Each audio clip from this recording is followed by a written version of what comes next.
Bryan Kohberger.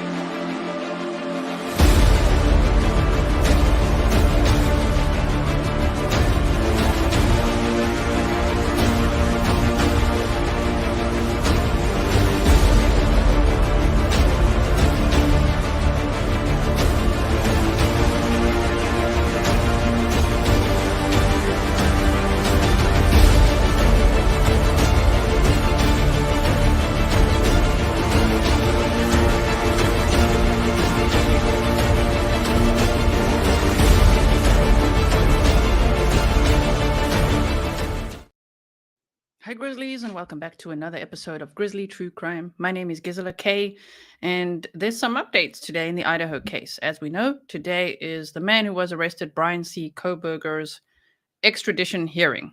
Now, remember, in the court, there will be no cameras and no audio, so we won't be streaming that as much as, of course, we want to. They're not going to be showing that.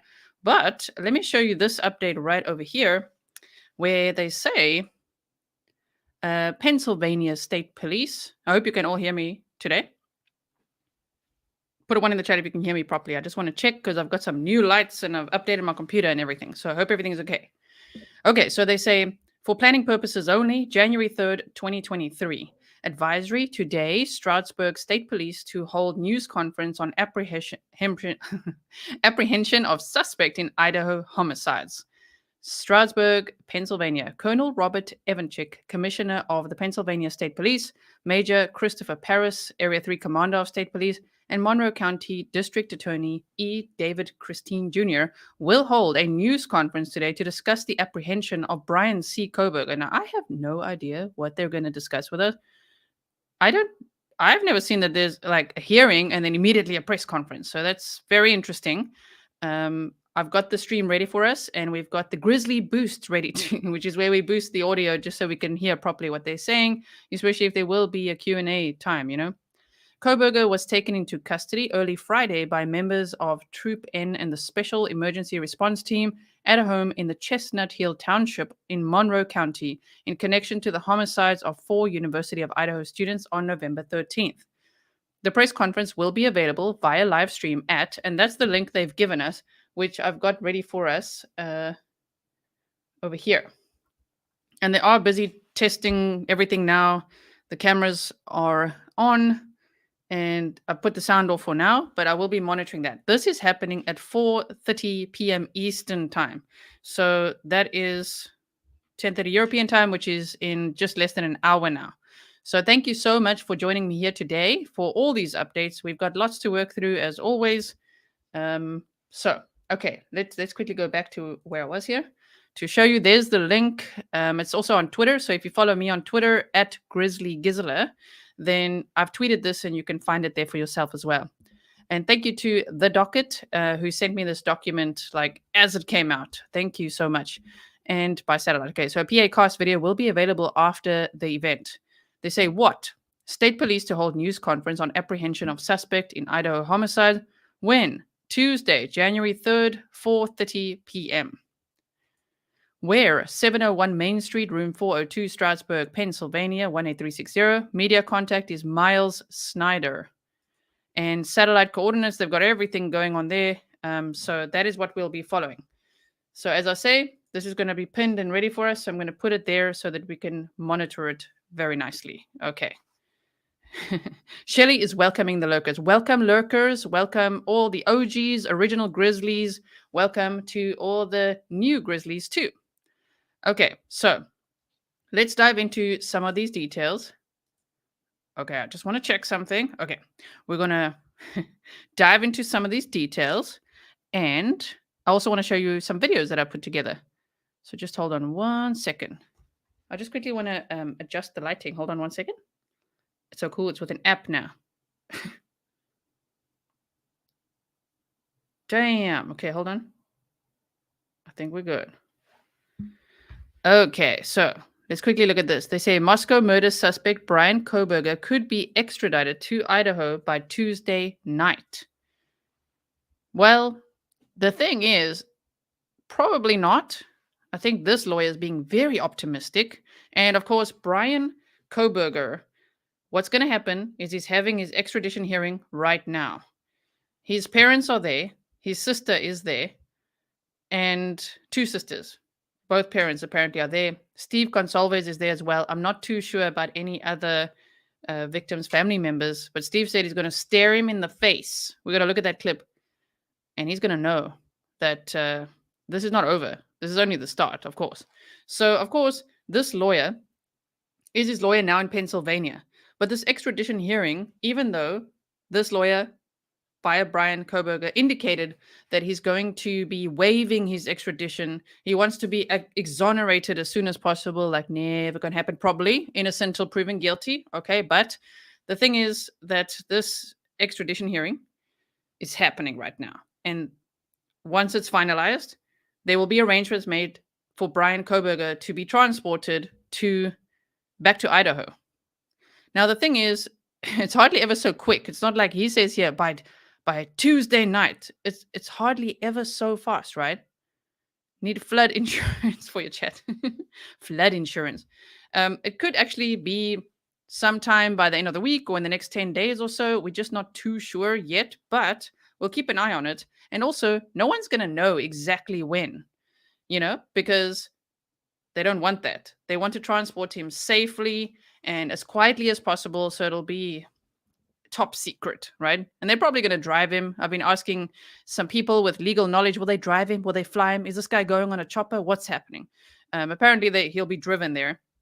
But we don't know if it's going to be today, tomorrow, on Friday. When is it? We don't know. We'll just keep an eye on it. So they say in an interview with NBC on January 1st, Bryan Kohberger's extradition lawyer, Jason Labar, said the suspect could be back in Idaho as soon as Tuesday evening or Wednesday morning. Kohberger, 28, is accused of murdering 4 University of Idaho students, Ethan Chapin, Xana Kernodle, Madison Mogen, and Kaylee Goncalves, that were stabbed to death in a house near campus on November 13th. Labar said his client still plans on waiving his extradition rights at the trial set for Tuesday, and that Kohberger believes he will be exonerated. Yeah, right. He believes he's going to be exonerated. Wow, overconfident much, right? I'm just saying. if the police have DNA, if they have that, because I'm not, at the moment, trust has been just a little bit broken, with the mainstream media, because a lot of what they've been reporting in the last 48 hours have been absolute bullcrap. Like him being stopped twice, that's what his lawyer said. Apparently, Moscow PD said there's no record of that any law enforcement stopped them. And then this account of the lady that was apparently in the same jail saying that he was flashing himself, to everyone and rapping. Yeah, apparently that's also not true. So, point is, okay, we carry on here. They say, Labar said his client still plans on waiving his extradition rights at the trial set for Tuesday, and that Kohberger believes he will be exonerated. Given the conversation I had with him and his statement of being exonerated, I would anticipate an entry of not guilty. Now, if that happens, I don't know if you guys saw the interview, the extended interview, the full one that BTK's daughter did with Brian Enton.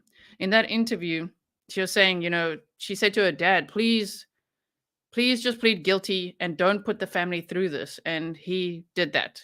And, she was saying if, for instance, Bryan Kohberger pleads not guilty, his family's going to go through so much as well, through all the trials and everything. Of course, we want a fair trial and everything. And I'm pretty sure with him, criminal justice, yeah, he's probably going to be pleading not guilty, right? Okay, carrying on there. They say the Moscow Police Department has not released details about why police arrested Kohberger on Friday morning in Pennsylvania in an interview with NBC. And Labar gave information about how his client came to be in Pennsylvania, but said his interactions with Kohberger are solely based on extradition proceedings. Yes.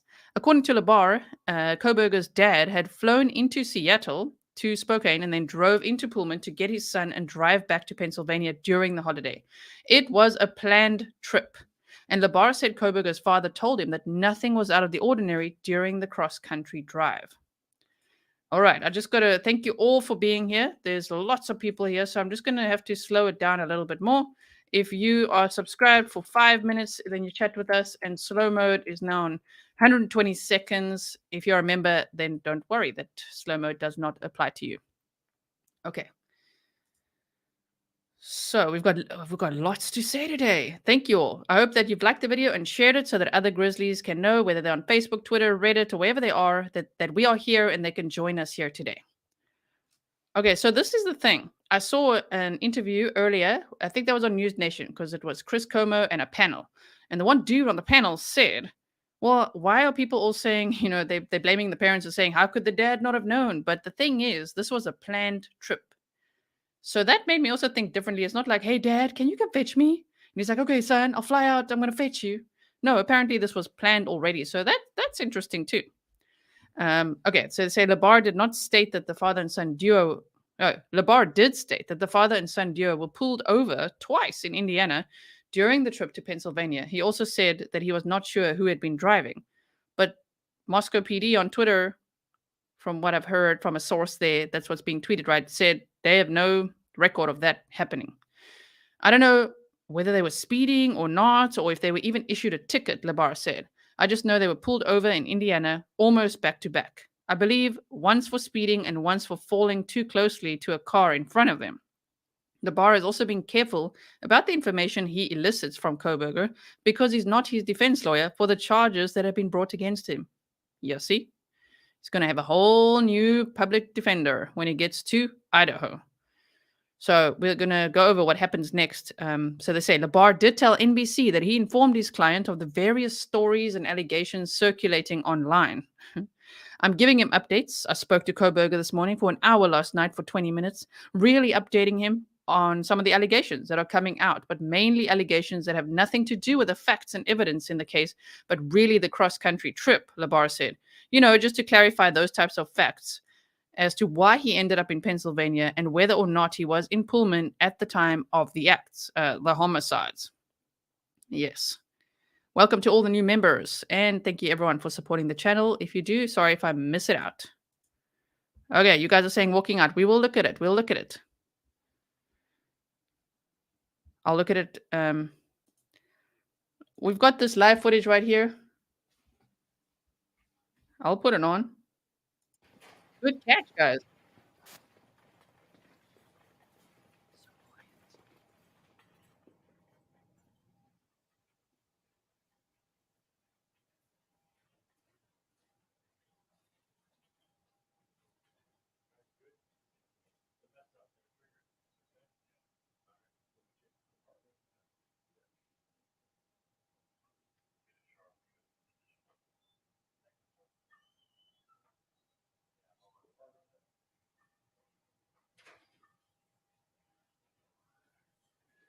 Back in the slammer he goes. It's a very extradition hearing, so he's already in at 9:43. That's Netherlands time. 3:43. So the hearing would ordinarily be 6 to 8 minutes or so. Here they say PA cost starting soon, so we're going to have to monitor this. Let me just skip forward to. I'm just monitoring this. And we'll go back to what we're looking at there, right? Yes, of course. He did indicate that he was going to waive extradition. So I'm pretty sure that's what he was going to do, yes. Okay. So I'm just gonna put this on this other screen so I can monitor it here quickly. Okay. Now, let's go back to this. And if there's anything, I will show you.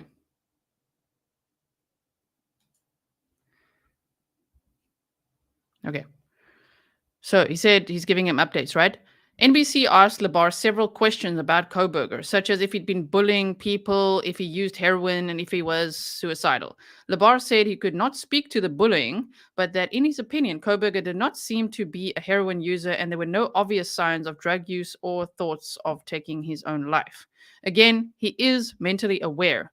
He's aware of the situation, and I think he's certainly mentally stable and had made no expressions of hurting himself, Labar said.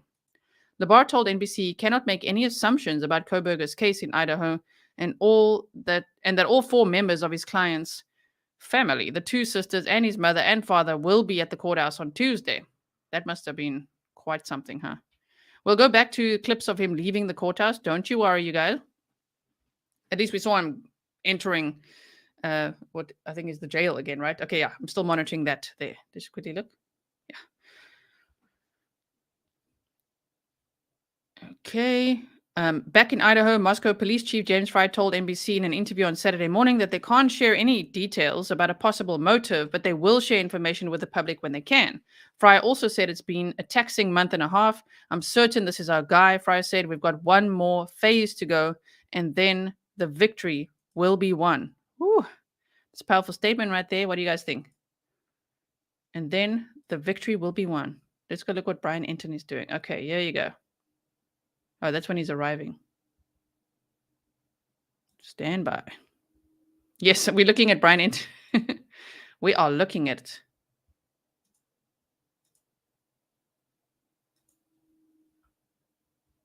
So Bryan Enton said Bryan Kohberger waived his extradition hearing. He had to sign a waiver in court. The judge explained to Kohberger the charges against him in Idaho and that he was voluntarily allowing authorities to transfer him to Idaho. We'll look at that in a moment. We're almost done with this. Once Kohberger's back in Idaho. Okay, wait. So firstly, Chief Fry said, I am certain this is our guy. We've got one more phase to go and then the victory will be won. Very powerful statement. Once Kohberger's back in Idaho, a judge can unseal the probable cause affidavit and more information will be available. However, just because Kohberger is in custody doesn't mean that the Moscow Police Department's work is done. Now, look how they word that. They can, but they probably won't. I think that probable cause will stay sealed for longer than we might anticipate. So that's just something to keep in mind. So once Bryan Kohberger, he's had his extradition hearing now, and now he's going to be put back in jail, right? Now, at some point, without the knowledge of the public or the media, he's going to be transported to Idaho. When he gets there, he's going to need a new public defender assigned to him, and he's going to be arraigned there. And during that time, this probable cause affidavit there will remain sealed, as they said in the last press conference. T-Boss, I also think, based on his little smirk, that he's quite loving this attention. You know, I do think so. Yes. Also, remember Angela says he's not trying to use insanity. They're saying he's calm and claims to be innocent. Yes, and he cannot use the insanity plea in Idaho. A lot of you are asking, was he at the vigil? I don't know if that was him. We can also look at that afterwards. So we'll do that. All right. So to finally finish, I can't believe how long this little article is taking. There's so many things, and we're looking at all the updates over here. Okay, stand by. I'm waiting to see more footage of him. Okay, so they say, once he's back in Idaho, judge can unseal. Yeah. Moscow Police Captain Anthony Darling has said they are still investigating and looking into every aspect, but do believe that Kohberger is the correct suspect. This has been a horrible tragedy for our community, the University of Idaho, and absolutely for the families of these loved ones, Darling has said. And knowing that they were finally in custody was a celebration of sorts, but also it's still sombering, you know, no matter what we do, having him in custody does not bring these 4 people back. Lady Lex says he's no Bundy. This guy's got the charm of a cockroach. I know, right? I think he wants to be a Bundy. Okay, so here we could look at Bryan Enton's updates. Bryan Kohberger waived his extradition hearing, as was planned. He had to sign a waiver in court. The judge explained to Kohberger the charges against him in Idaho and that he was voluntarily allowing authorities to transfer him to Idaho. One would hope after all those studies and busy with his PhD that he would understand that, right? Yes. All right. Lots of Grizzlies in the house. If you are subscribed, you're a Grizzly. If you're a lurker, just subscribe. You're a Grizzly. Thank you for being here. Yeah, Johnny says, certain this is our guy. Seems like a slam shut case. All right. What I'd like to do is, just hold on 1 second. I just want to quickly find the other person who's doing lots of updates. Just hold on. The other reporter. Yeah, so there's this one tweet that says an Indiana State Police spokesman told Fox that he could not find any evidence of such encounters. We've examined records and do not find any record of any traffic stops or any interactions involving Bryan Kohberger or any Kohberger. Very interesting. All right, so I just quickly want to look at, I think it's this Bradley Warren. Let's see. He was doing lots of updates as well. Ah, there you go. There you go. Okay, wait. Got to make this bigger for you guys. We're zooming in. We've got the Grizzly boost and the Grizzly zoom. Okay, notes. Bradley Warren, Emmy-nominated regional Right Now reporter for KHQ Local News. Notes, he kept looking at his mom and sisters. Oh my gosh. He kept looking at his mom and sisters. At some point, he mouthed out something to them, unclear. He said he made the decision voluntary. Nothing more than a, yes, I understand. And Taylor will rep him in Idaho. So there you go. Who's going to represent him in Idaho? Ann Taylor. Okay. Yes, I've got my court blazer on. If you are a Grizzly for a while already, you know. When it's press conference time or court time, we get the blazer out. Yes, Rob. Grizzly, Zoom, and Boost. Okay, and he said, I'm in court now. I have updates when it's over, so we've got those updates as well. So thank you to Bradley Warren and everyone who's updating us. One more. I just quickly want to check one more. Stand by. Thank you to all the people that send me all these incredible links. It really helps me out a lot to organize everything. So thank you to everyone who's already on Twitter, following me there, sending me things. It's really helpful. Okay. So Sarah Gillespie, Law and Crime Network. A massive press response outside the Monroe County Courthouse awaiting Bryan Kohberger's extradition hearing. The hearing is set for 3:30 p.m. Eastern. No cameras are allowed inside, but I will be in the courtroom to follow any developments. Okay. This is what we do on this channel, KT Bird. We're calling him Turtle Boy so far. I don't know what you guys want to call him. I'm sure he's loving the whole BCK thing. We can't hit his ego and dub him Burger Boy or something instead. We called him Turtle Boy because of that little green smock that he was wearing and how he looked in it. So I don't know. Yes, we don't like to glorify these killers. And that's from early days before I even joined YouTube, when I was just writing my books with Ted Bundy, Jeffrey Dahmer, Gacy, and Wernos. We made names for them already back then when I just had books and a podcast. Yes. We don't want them to feel really ultra cool. He must be loving ooh, BCK. Oh, okay, calm down. So look at all the press outside. And I saw them hours ago setting up. And I'm like, damn, they're going to be waiting out there for 6 hours before this whole thing starts, right? We can now confirm suspect Bryan Kohberger is inside the courthouse. So let's just look at this again. I know it was in my intro, but maybe some of you missed it. Hey, Bryan, how did you do it? How are you feeling? How you feeling, Bryan? Why did you do it? Are you ready to go to Idaho? Why did you do it? The last time in Pennysylvania, Bryan.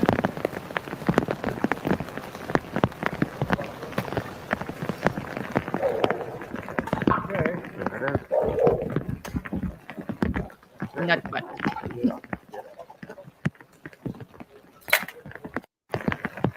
One more time. Hey, Bryan, why did you do it? How are you feeling? How you feeling? Every time I was looking at this many times today, and I'm like, whoa, it looks like he has this tiny little smirk down there. Why did you do it? Are you ready to go to Idaho? Why did you do it? The last time in Pennysylvania, Bryan. Wow. Heavy security as well, of course. Okay, this was an extradition hearing for Idaho 4 is set for 3:30. So that already happened. And let's quickly, we're still watching the PA cast. We're good. Terry says creep burger. Yes, a creep burger. Exactly. Okay, now what I want to show you is, there's so many things to talk about. Let's check the time quickly. Okay, so 35 minutes before this press conference is supposed to begin. So I just want to, there's so many things to go over. Hold on one second, hold on. Okay, let's go over this. In case you haven't seen this, Bryan Kohberger stalked Idaho victims before murders, wore gloves in grocery store weeks afterward, report says. The criminology student accused of slaying 4 University of Idaho students had stalked his alleged victims before the November murders and wore gloves in a supermarket weeks afterwards, according to a new report. Cell phone data shows that Bryan Kohberger was often in the same location as the 3 sorority sisters and one of their boyfriends before he allegedly slashed them to death, as they apparently slept at an off-campus house, as a source close to one of the case's investigators told the Daily Mail. Kohberger also seemed to be careful about not leaving fingerprints in public, even as he fled to his native state of Pennsylvania in recent days, the anonymous source told the outlet on Sunday. Let's close that. He's not stupid and has been very careful, said the source, who claimed to be good friends with one of the cops who had surveilled the murder suspect in the days before his arrest. Wow, he followed them into a giant Pennsylvania grocery store chain and wore gloves the entire time, the source reportedly said of his investigator pal. Not sure if they ever interacted, but his cell phone pings followed their every move for weeks, which is something that we speculated here, especially with criminal profiler John Kelly, a lot, saying that he probably did do that. He probably was a stalker. He probably followed them around. So for me, the most plausible is still the Mad Greek restaurant. Xana and Maddie work there. And even if we look at the Reddit, by the way, which has been deleted, remember we did the whole live stream where we went over his Reddit post, Inside Looking, which was supposedly him? Well, that has since been taken down, which makes sense for his defense team and just for the case in general. He followed him. Okay, so wearing gloves, right? Not sure if they ever interacted, but his cell phone pings. So that's interesting that this person knows that. Roommates Kaylee Goncalves, Madison Mogen, Xana Kernodle, and Kernodle's boyfriend Ethan Chapin were killed in the woman's apartment in the early hours of November 13th after a night out in a college town in Moscow, Idaho. Kohberger, who was arrested Friday in a pre-dawn raid. That sounds pretty cool. A pre-dawn raid. Miss Doglover says he won't be smirking if he's convicted and faces the death penalty. He might still be, and if so, he might say "kiss my ass" like John Wayne Gacy did right before he's executed. I hope not, but if he, has OCD like his aunt said, which we'll look at a clip of that as well, of a reporter who spoke to the aunt and spoke about what the aunt said, man, jail's going to be very, very hard for him. Okay, so I've been so invested in this case in the last 6 weeks, and to find out how close he is to us and that one of our friends found him and arrested him is just crazy, the source reportedly said. Kohberger had continued to serve as a teacher's assistant at the university before driving his white Hyundai Elantra across the country in the days before Christmas with suspicious cops hot on his trail. All right, so now what I'm going to do is play some video clips I put together for you, and I'm going to look for that candlelight, the vigil. It was the celebration of life footage, and I'll show you the timestamp where people are speculating could this be Bryan Kohberger, and you can decide as well. Crazy. Wait, let's make it like this.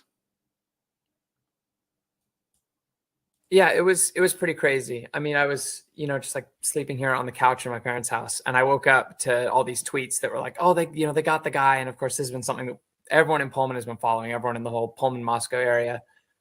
And so, I look on my phone and I see the guy's name and I see the picture and I'm thinking that looks a lot like my TA who's also named Bryan, but that would be crazy. And so I went and I checked my email, to see the emails I'd had with him and the name matched and everything. And yeah, it was just like totally jarring, totally shocking to realize that this person that had been, kind of grading my papers was, allegedly this like horrible murderer. Yeah. So TA, Bryan Kohberger, was a teacher's assistant in grading papers. And you'll hear now that he graded people really harshly, right? And then around the time of the murder, suddenly started giving out hundreds to everyone. Just 100 for you, 100 for you, 100%, everyone 100%. Like, whoa, okay. Yeah, no, entirely. All our interactions came in the form of the class and not even like, office hours. Like it was all within the confines of a lecture hall. He was pretty strict as far as grading goes. When he came into class, he was very, not super mentally present. He would stand up at the front, look at the ground. He had a lot of like boilerplate responses he would give people rather than, maybe something he had thought up on the spot. It seemed like he would be, he'd come in knowing what he was going to say to like most interactions. And then when he would grade your papers, he would be grading you on what he ended up calling like a higher standard. But what it really felt like to us was he was grading us like he would have graded himself as a PhD student. And so that was just kind of like, we were all annoyed by him. And so I knew his name, I knew like, oh, TA Bryan, like he sucks at this. Like he's grading us too harshly. And that was like an annoyance. But obviously beyond that, we just thought he was a little weird and kind of, a bad grader. Yeah. He actually only left me good comments, which is just kind of silly. Like the only ones I could send in were nice ones, but for most people, he was being pretty harsh in the comments. For whatever reason, he was being pretty good to me. Yeah, actually, we had, our professor was big on the idea that like, if we're all going to be attorneys someday, then we have to know how to argue our case. And so he scheduled a day where everyone came in ready to argue to get their grades up, and he brought in Bryan and he was like, all right, go at him. And he had Bryan stand up and everyone was, like a few people were on his side because they wanted to keep their high grades and not like have questions be cut out or whatever. But for the most part, it was like, half of a 150 person class just asking him all these real critical questions and he would answer. And he'd actually, he tried pretty hard to defend himself, which was the kind of thing that our professor loved. He wanted the like courtroom environment. And so, so there was just a period of class where we were all sort of arguing about this. It wasn't like yelling or anything, but it was certainly conflict, Yeah. We just, it would have been about a month before winter break when like the murders happened. And we didn't obviously build our framework for this around that because we had no reason to connect him to that, at the time, but definitely around then, he started grading everybody just 100s, not like you pretty much, if you turned something in, you were getting high marks, and he stopped leaving notes. It was just, he seemed preoccupied is what I would have said at the time. And now obviously he seems like he was probably pretty preoccupied, but it was, it was much easier. You'd turn in whatever you wanted pretty much. And he was just grading them up and sending them back. Like he probably, that I saw, he was always a little bit spotty on whether or not he'd come to class because he had, whatever PhD stuff over the top of it. But the couple times that he did come after or around that time period, I remember him, he had like a little bit more facial hair, just like stubble, but definitely less like well kept than he was. And he was a little quieter. He didn't, he used to stand up at the start of class and like talk about some stuff sometimes. And this time he didn't really do that at all. He was definitely, I think, like the previous like mental preoccupation that we had been noticing where it was like, he didn't really want to be there. That was at like an all-time high. And he just, didn't look like he was doing. That's scary to think of, right? Preoccupation at an all-time high around the time of the murders and after. Wow. Thank you to everyone who has just subscribed. Really appreciate it. Welcome to all the new subscribers. Doing great. There's going to be somebody there looking him in the face and letting him know that this isn't going away anytime soon. This is just the beginning. So I think a little bit of us all kind of felt like this was somebody who didn't have a chance to meet her, talk to her, get to know her, because she was a very likable person and she didn't have a mean bone in her body. So I think there's a little comfort in knowing that this person wasn't somebody she trusted and loved. What do you? Oh man, that is so sad. You could just feel his pain through the screen. Kaylee's dad, Steve Goncalves. Pam Brown in the chat said, if he is as brilliant and calculated as claimed, then maybe he used a Reddit survey respondent to set them up by planting forensic evidence that he collected from the scene. Ooh, I don't know. He does sound very confident, so I don't know exactly what they've got on him, but as overconfident as killers can oftentimes present themselves, they always make dumb mistakes. I think Steve actually said that right here as well. You make, Steve, of the fact that, he was getting his PhD in criminal justice and had his master's in criminology, and sort of had this knowledge of the way the system works? I feel like he definitely was into this type of thing. He had made a lifetime commitment to, wrapping himself into crime and solving crime and figuring out how people got caught, interviewing people, doing different things that a normal student wouldn't be so interested in. So I think he maybe got a little overconfident and didn't realize that there really is no perfect way to commit a crime. And that's what he wanted with this crime. This is a former FBI agent, so I just clipped this as well in case you haven't seen this yet. Wanted it to be horrific. He wanted to be a violent attack against these women. Why? Because they were beautiful, vibrant, confident women. And he has, from what we understand now, difficulty having sexual relationships with these type of women. And that's what I'm saying. They've become proxies for his distaste or disgust and hatred against young, beautiful women. I've actually spoke to two of them, and they were both married to brothers of Michael Kohberger. Okay, this clip now is a reporter that spoke to Bryan's aunt and got a whole bunch of information. So if you haven't seen this yet, I'm showing you this, and then we're going to look at the candlelight vigil that was held for the victims, and we can decide if you think it's Bryan or not. I'm undecided about that. I'm monitoring the press conference as well, which is set to start in 25 minutes, and we'll boost the audio as much as possible and have, the best quality audio we can possibly have here on a stream. And again, thank you everyone for being here with me today. That's the murder suspect's father. And the one aunt that I spoke to, who a lot of them are in the Las Vegas area, and she said the last time she saw Bryan and his father, Michael, was about 4 years ago at a funeral out in the Nevada area. And she said that Bryan's affect in general, it wasn't as if he came off, of course, as somebody seemingly outwardly crazy, but she said she noticed that he had a really weird food fetish. And she said it went beyond being vegan. He required his aunt and uncle to buy brand new pots and pans for him to eat out of because he refused to eat from anything that had meat ever cooked in it. And she said it seemed to be an OCD type of situation. She said otherwise he didn't seem that odd, but I spoke to another aunt by marriage who said that the murder suspect's father, Michael, came from a fairly big family that she said lived very close to the edge.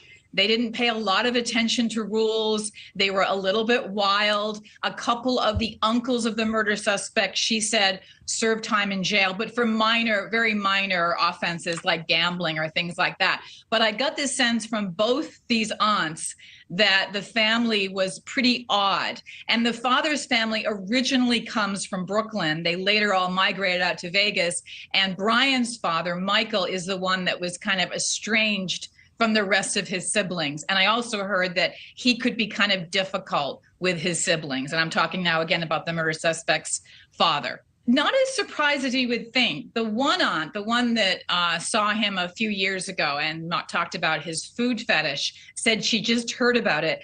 But she was incredibly calm. She is no longer married to the brother, so perhaps the fact that they're not specifically legally in the family anymore gives them some detachment.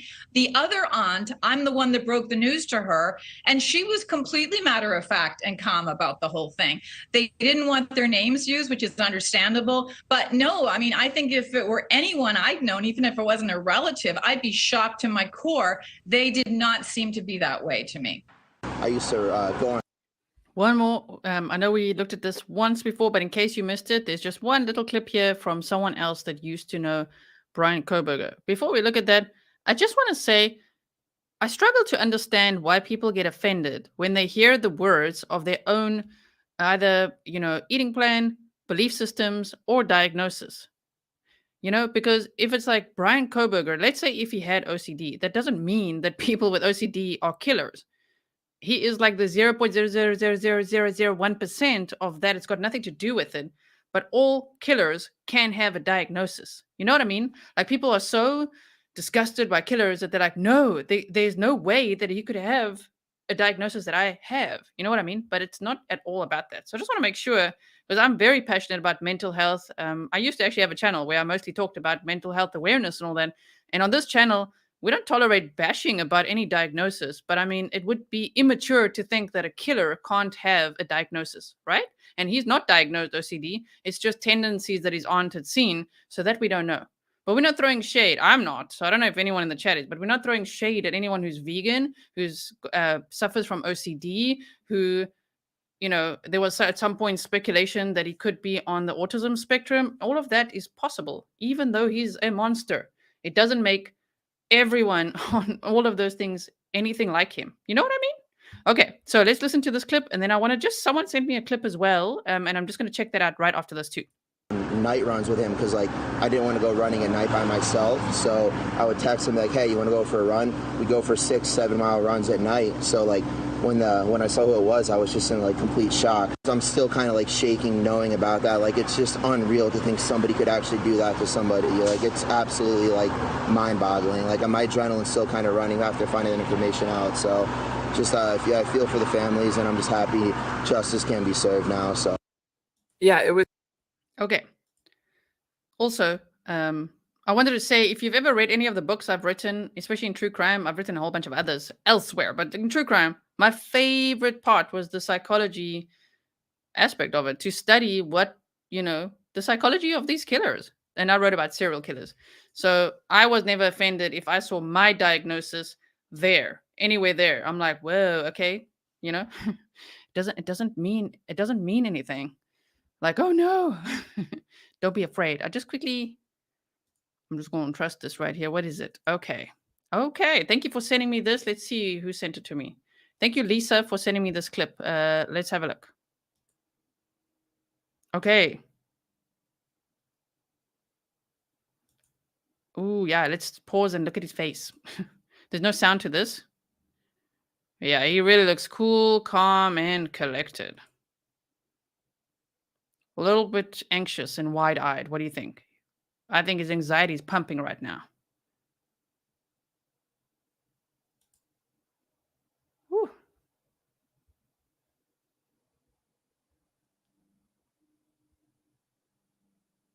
I'm just going to pause it there. Chilo says because people are armchair diagnosing, and that's wrong. I agree with that. But the thing is, the people who said it were, well, number one, his aunt. So, yes, people that knew him. So she's also doing it, but it's someone close to him. And the other one on the spectrum, that was a friend. But I get what you mean.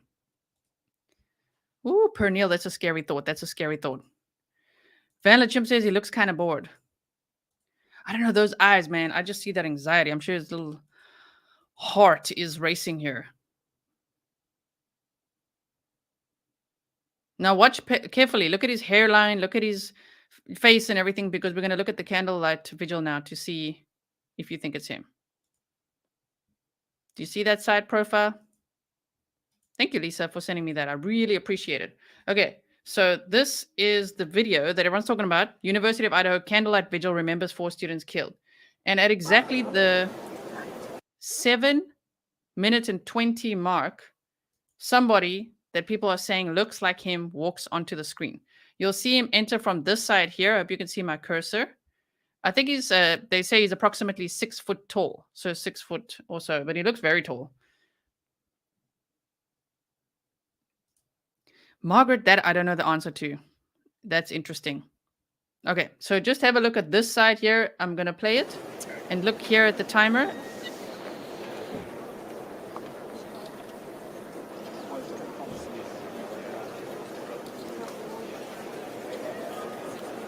$7-11, here we go.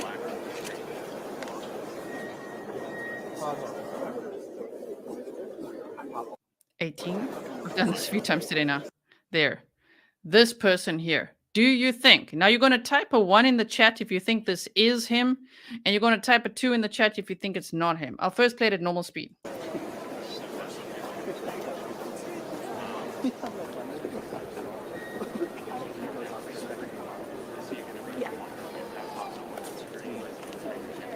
Okay, so you saw it. Now what we're going to do is put the sound off.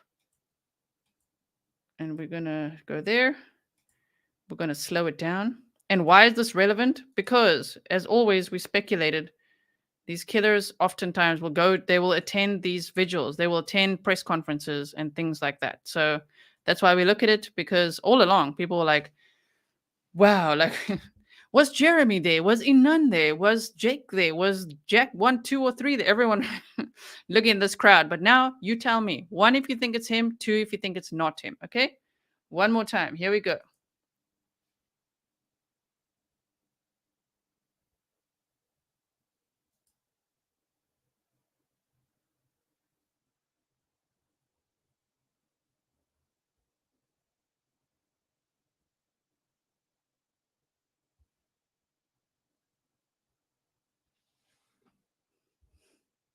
Miss Nettie said, I have no idea where we're supposed to look. Yeah, this guy right here. I don't know if it's him or not. I can't zoom in because I'm just playing the video here from YouTube. So I'm just showing you because I don't know. I'm not convinced.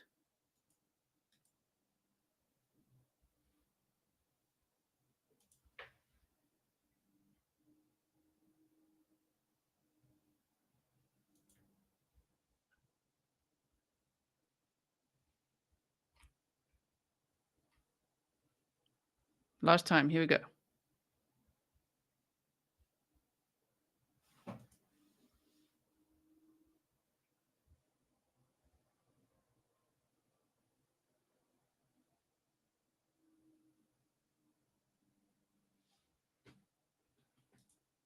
Okay. And that is it. So you decide, make up your mind. If you're watching the replay, leave a comment below. It will be interesting to hear. Let's quickly have a look at the conference. So I'll show you here. This is what we're waiting for. And it's happening in 15 minutes. They've done all their sound checks and everything. The sound was good. We'll boost it when it happens. But this is what we're watching. Okay, in 15 minutes it's happening. I'm monitoring it here in case it starts earlier though. True. Put a 1 in the chat for yes, a 2 for no, and 3 for undecided. I would choose undecided. Okay, now back to where we were. So they said he plans to waive extradition Tuesday hearing, the attorney says, and he did. He did that. Also, I also got one more video. So just hold on 1 second. Let's remove this one.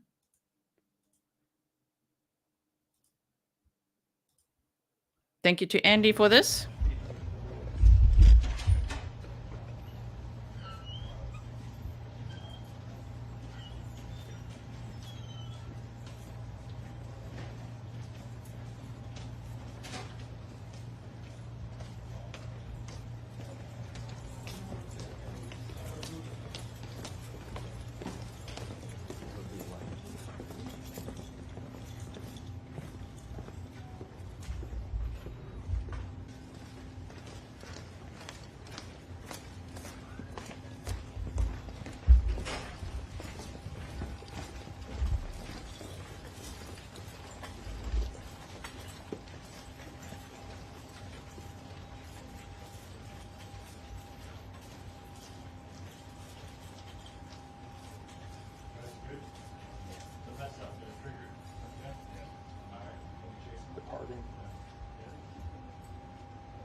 Departing.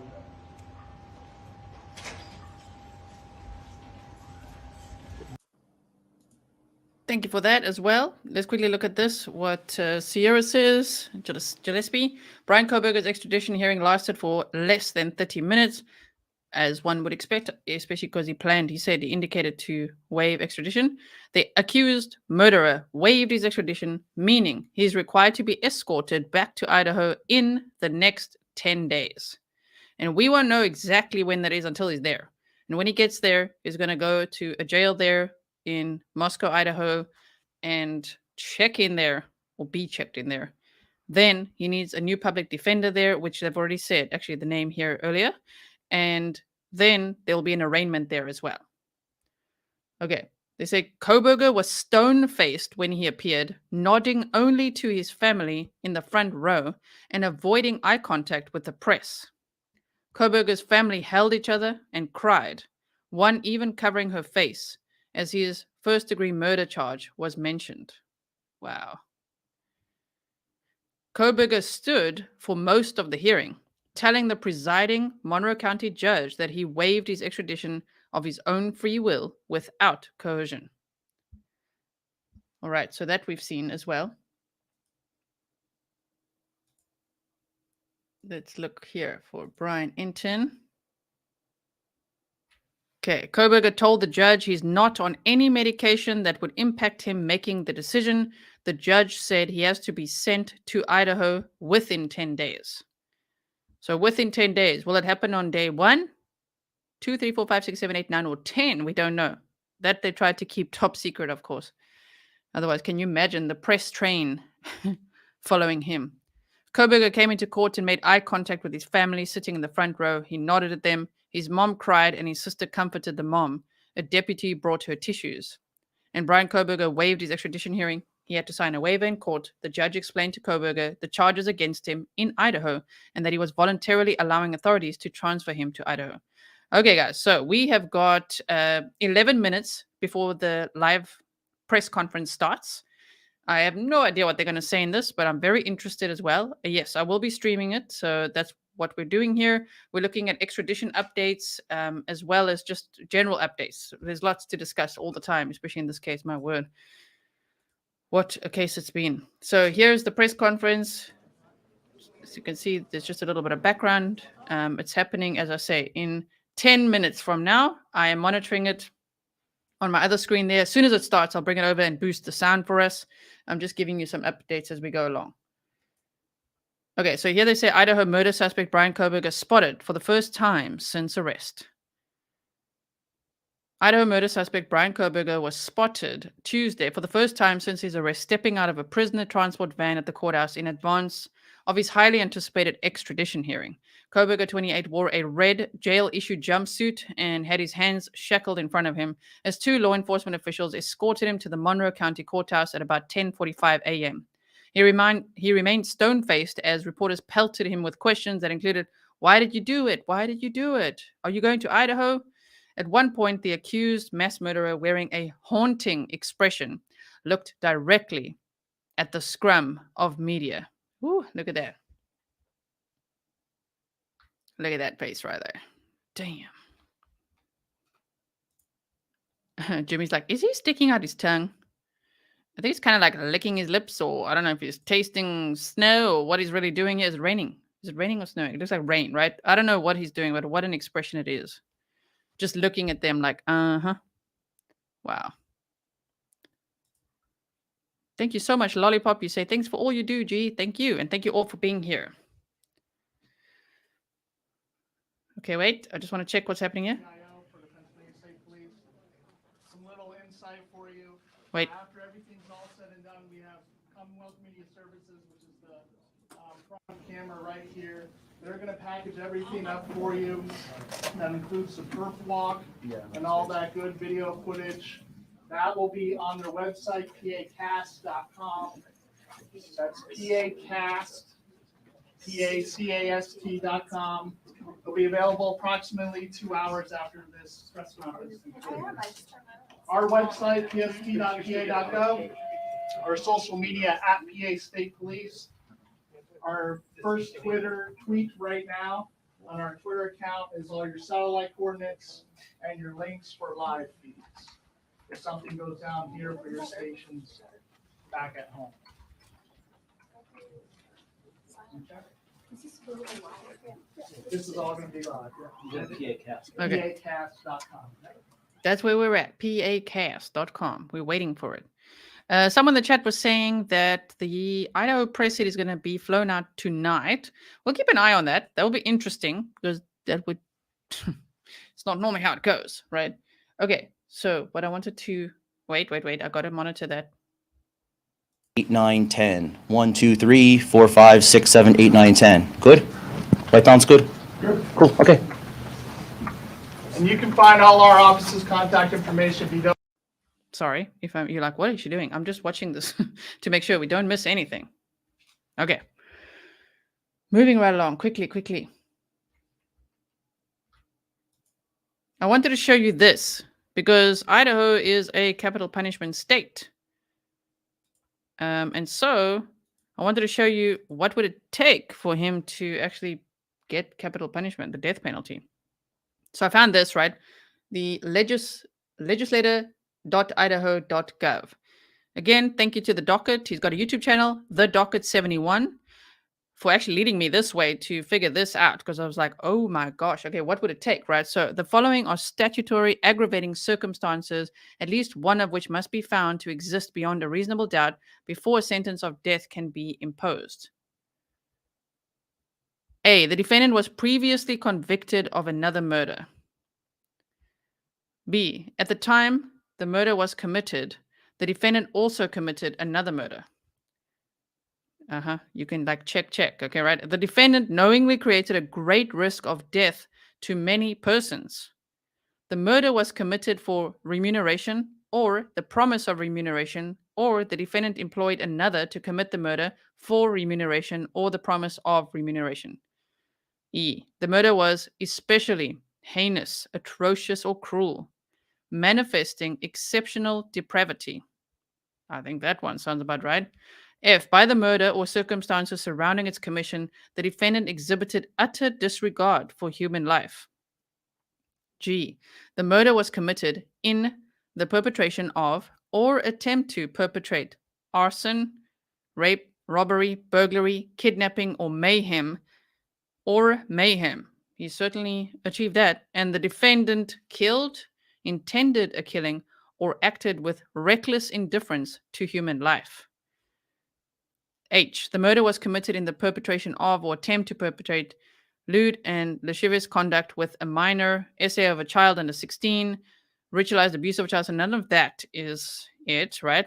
I, the defendant, by his conduct, whether such conduct was before, during, or after the commission of the murder at hand, has exhibited a propensity to commit murder, which will probably constitute a continuing threat to society. J, the murder was committed against a former or present peace officer, executive officer, officer of the court, judicial officer, or prosecuting attorney because of the exercise of official duty or because of the victim's former or present official status.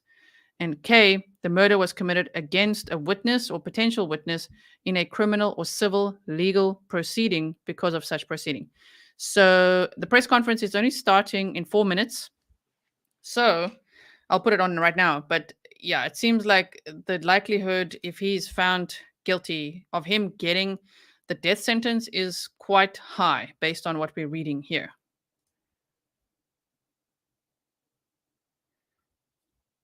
For POS could feel even through the screen, right? Thank you. Okay, so let's put this on.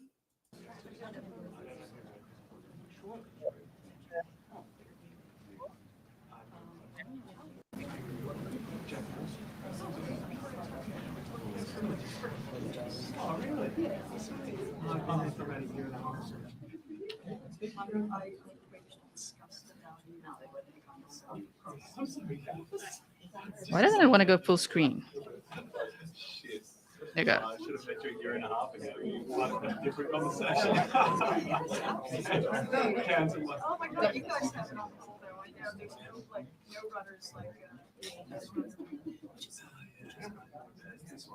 Someone in the chat says the body cam footage of the traffic stops are going to be posted today, so we will get to see him and his dad in the car. Wow, if that's true, very interesting. We are also yet to see or hear, the 911 call that was made. I'm not sure when that will be released, but yes, I'm sure this is only the beginning. This is phase 2 of this whole investigation. So much more is going to come out from this. So the only thing I didn't address yet was that the lawyer said there were 2 stops made. Moscow PD said they aren't aware of those 2 stops with that Elantra.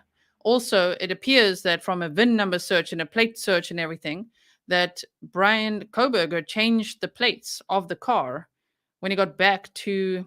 It seems like he even changed it just before he left Washington and then went to Pennsylvania. He changed it back to Pennsylvania plates. So that's interesting. If true, it seems to be. There's that. And then the other thing was that lady in a jail saying that he was exposing himself to other inmates, rapping, saying, "I'll pee on your face," and all kinds of stuff. Apparently, Brian Enton said that is totally false. It was a huge article from the Daily Mail. In the last 24 hours, it's been a lot of like, what? And they know that's false. And then this, and no, false. So Brian Enton was like, no. He spoke to sources, and that was not true. They confused him with another inmate. So very interesting as well. Okay. And let's just put the sound back on here. Yeah, I'm just listening. When we see someone on the screen, we'll know. I'm going to shut up then. Kirk Crunchy, love your show. Thank you for what you do. Have any of the students interviewed mentioned noticeable injuries? No, but they did say that he wore gloves, which is interesting. So even if he had injuries on his hands, he wore gloves the entire time, even at grocery stores, even back in Pennsylvania. So that's interesting too. Thank you all for being here. It's almost press conference time. We've got 1 minute, and we've got the Grizzly boost. That's what we call it here, where we boost the audio so that we get high quality audio as much as possible. Can't promise it because it depends on who's streaming the press conference, but we do our very best here.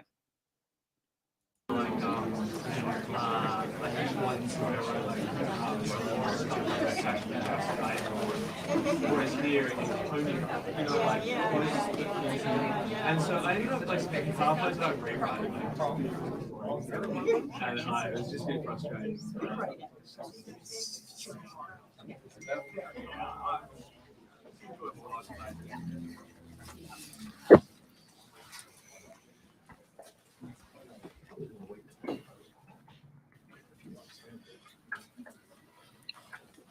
Good afternoon, everyone. My name is Lieutenant Adam Reed. I'm the Director of the Communications Office with the Pennsylvania State Police. Thank you for joining us here.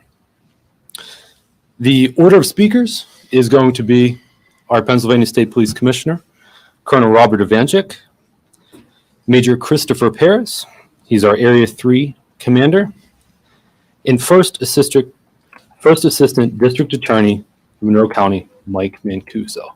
After the speakers have finished, we will then take a handful of questions. Colonel Ivanchik. Good afternoon. I'm Colonel Robert Ivanchik, Commissioner of the Pennsylvania State Police. While I monitored the investigation into the horrific murders of the University of Idaho students, I did not imagine the investigation would lead to the Commonwealth of Pennsylvania. My heart goes out to the families of the victims, their friends, the community of Moscow, and the University of Idaho. No words can heal the pain associated with the loss of a child. Their young lives were ended far too soon.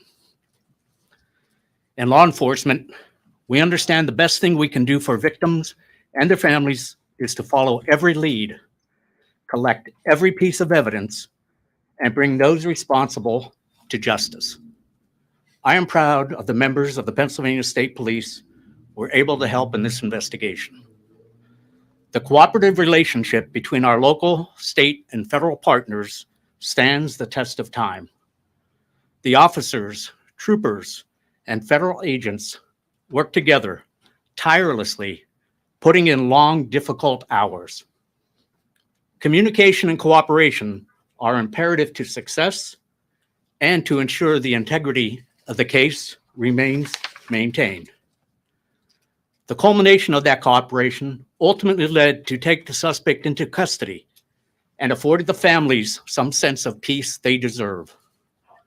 I want to thank the Moscow Police Department, the Idaho State Police, and our partners in the Federal Bureau of Investigation for their support, assistance, and coordination. I also want to recognize the Monroe County District Attorney's Office. And finally, I need to acknowledge the members of the Pennsylvania State Police, specifically members of Troop N, our Bureau of Criminal Investigation, and our Bureau of Emergency and Special Operations, who assisted in safely taking the suspect into custody in the early morning hours of December 30th.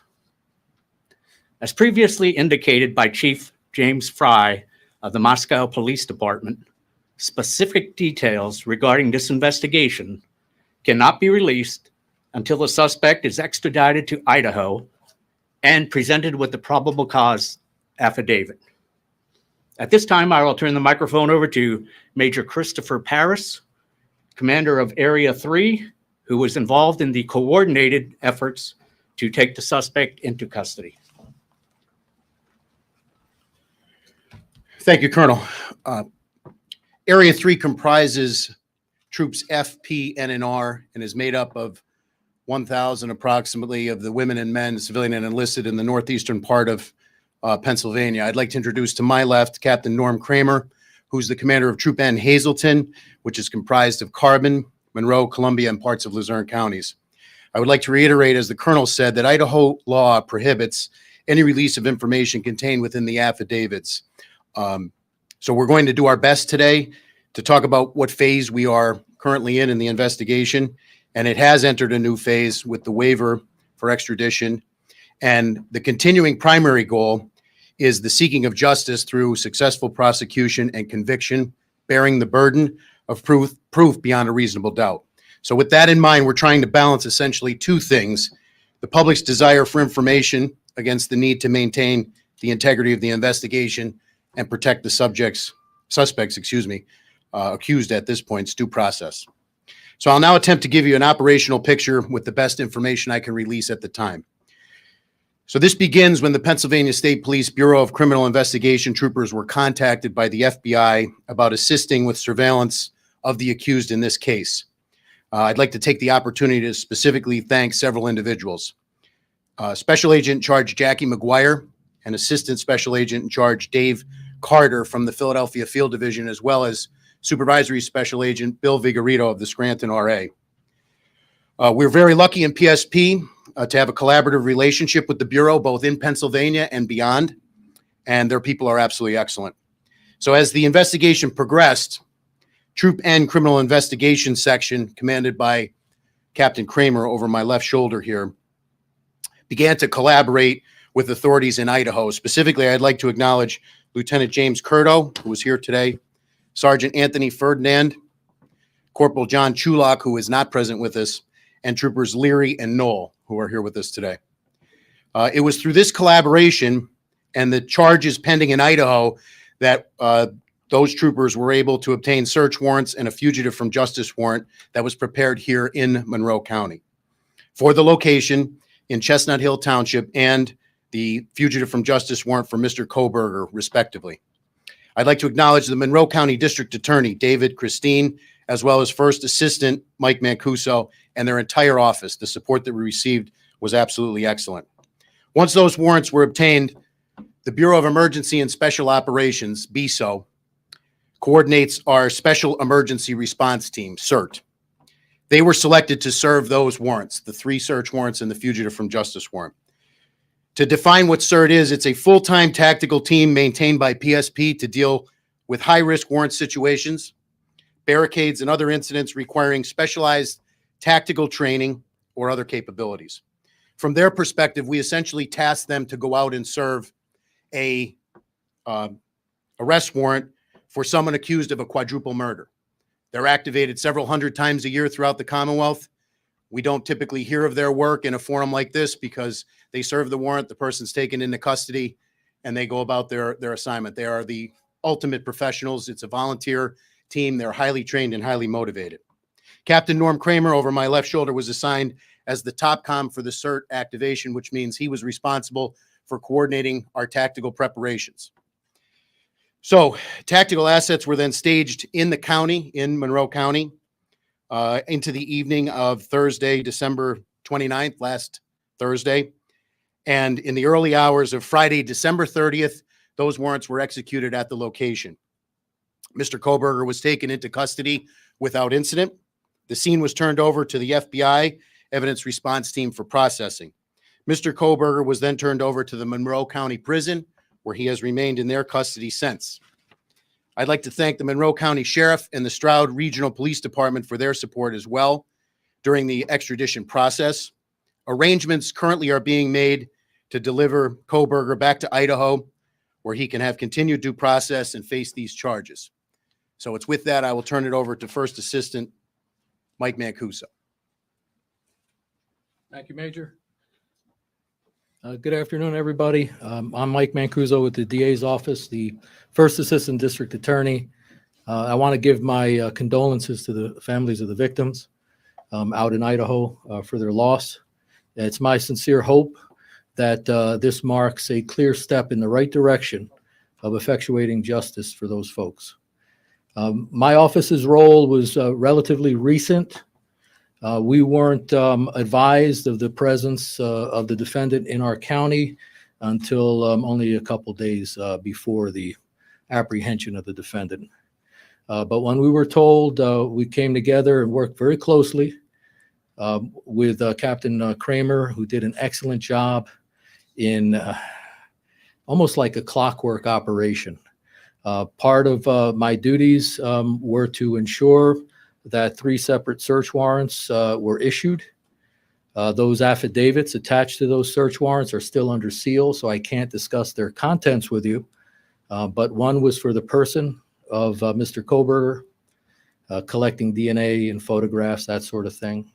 One was for the white Elantra vehicle, which I understand has been seized and is being processed. And one was for the address, the residence itself that he was living in with his family.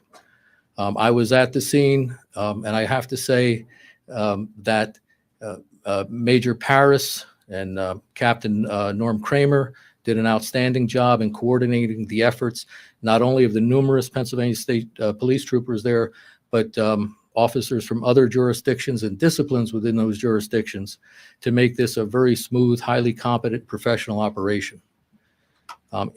It is a quirk, apparently. It's not in the norm of the states I'm familiar with that Idaho does not release their probable cause affidavit in support of their arrest warrant until after their defendant is brought or returned to that state. But having read those documents and the sealed affidavits of probable cause, I definitely believe that one of the main reasons the defendant chose to waive extradition and hurry his return back to Idaho was the need to know what was in those documents. So that's a significant development. Beyond that, looking at the scope of the situation and the ties this defendant has to my county, I would hold our office at the disposal of the Idaho authorities to help facilitate a complete background investigation into the defendant, both activities prior to the murders occurring within the Commonwealth of Pennsylvania and his activities after the murders in Pennsylvania. So we stand ready to assist with that effort on an ongoing basis. Thank you.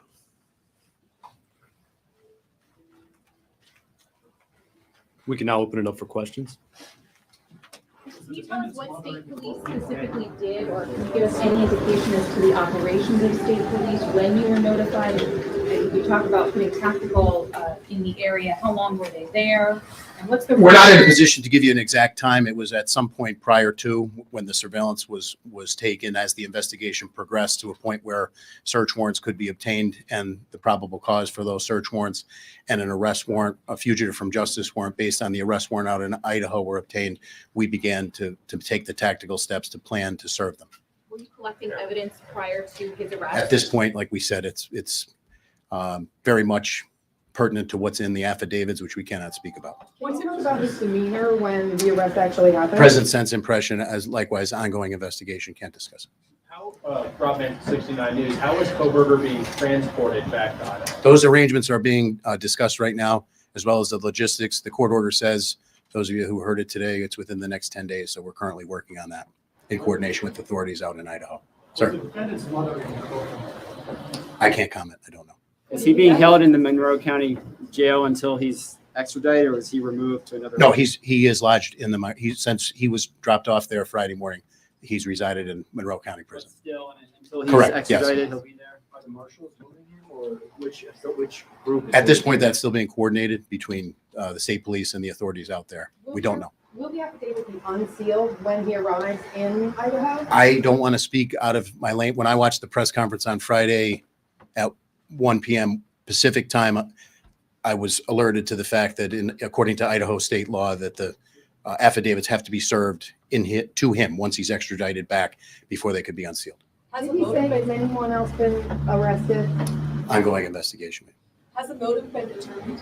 I can't comment on that either. I apologize. Who transports him, sir? Does Pennsylvania State Police, the Monroe County Sheriff's Department? He's presently back. He was transported from the courthouse by Monroe County Sheriff. And the logistics of who's going to transport him out to Idaho are still being discussed. We don't know yet. Can you confirm the time of his arrest and how much law enforcement presence there actually was? I would say it was in the early morning hours of Friday, December 30th. Tactical assets on scene were probably in the neighborhood of 50. Were you afraid he was going to get tipped off before you got him? I would say overall about this entire operation, and the credit goes, this is a part that the state police played humbly. You look at Moscow Police Department, 38 sworn, 19,000 leads, the video evidence that they had to develop in order to put that out, all public source information. But when you talk about the service of a high-risk warrant for someone who's committed or alleged to have committed 4 homicides, there's nothing routine about that. And all of those tactical steps that were taken were in conjunction with the best efforts of the authorities, local, state, and federal, both in Idaho and here, to ensure that we could do it safely and to ensure that we could get him into custody and that those service of the search warrants could occur. Sir, can we ask a question of the first assistant district attorney? Mr. Mancuso, you described having read to a degree the contents of that affidavit of probable cause, and that you possibly speculated or theorized that he wanted to get back to read that as well, since he can't read that. Can you give us an indication, though, of the seriousness of what he did read? I know you can't talk about it, but can you share with us something?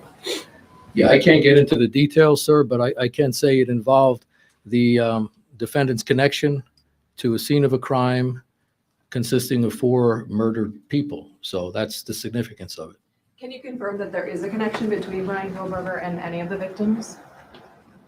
I can't discuss that.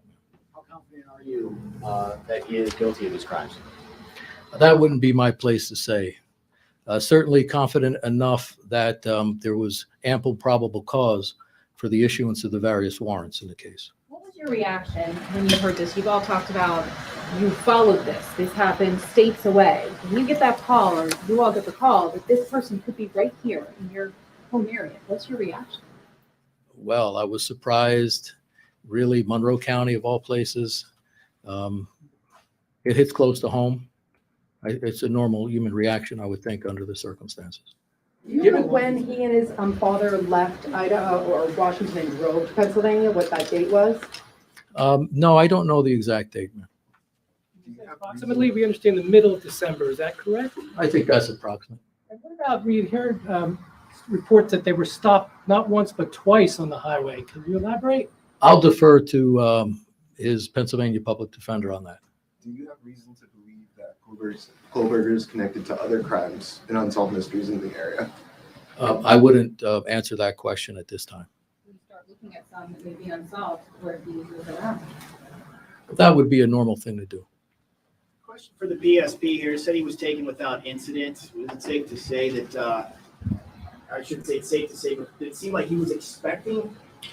I wouldn't comment on what his present sense was. I would just comment that the professionalism of the CERT team and their tactical training definitely proved in a situation like this to do it in the most tactically sound and fastest way possible. Was there anybody else in the house at the time? His parents were in the house at the time. Did they say anything to you? Again, present sense impression. I can't comment on that ongoing investigation. Even was down the door. Force was used. The warrants were issued for evening search warrants, which in Pennsylvania requires additional probable cause in order to serve them at the hours of darkness. I would defer to the first assistant to talk about the legal burden that you bear in order to obtain those. But from a tactical standpoint, based upon all of the briefings that we had developed and all of the intelligence we had developed, we thought that was the best time to serve it. And what tipped off that Pennsylvania was involved with this? They were alerted by the FBI. Troopers in the Bureau of Criminal Investigation were alerted. Anything on like his social media pages that tipped anything? I can't comment. I don't know. So his parents been cooperative in this whole process. Can't comment. Ongoing, like I said. The state police's role here was to serve the warrants and assist with the surveillance, which we've done. We've been part of major investigations. You know, these are men and women who take an oath to protect their communities and the Commonwealth here. We're very humbled with the opportunity that we had, given a case that has really gained international attention to play a small part in it. And our hat is off to Moscow PD again with the size and the complexity of this investigation and the work that they've done to get us here today.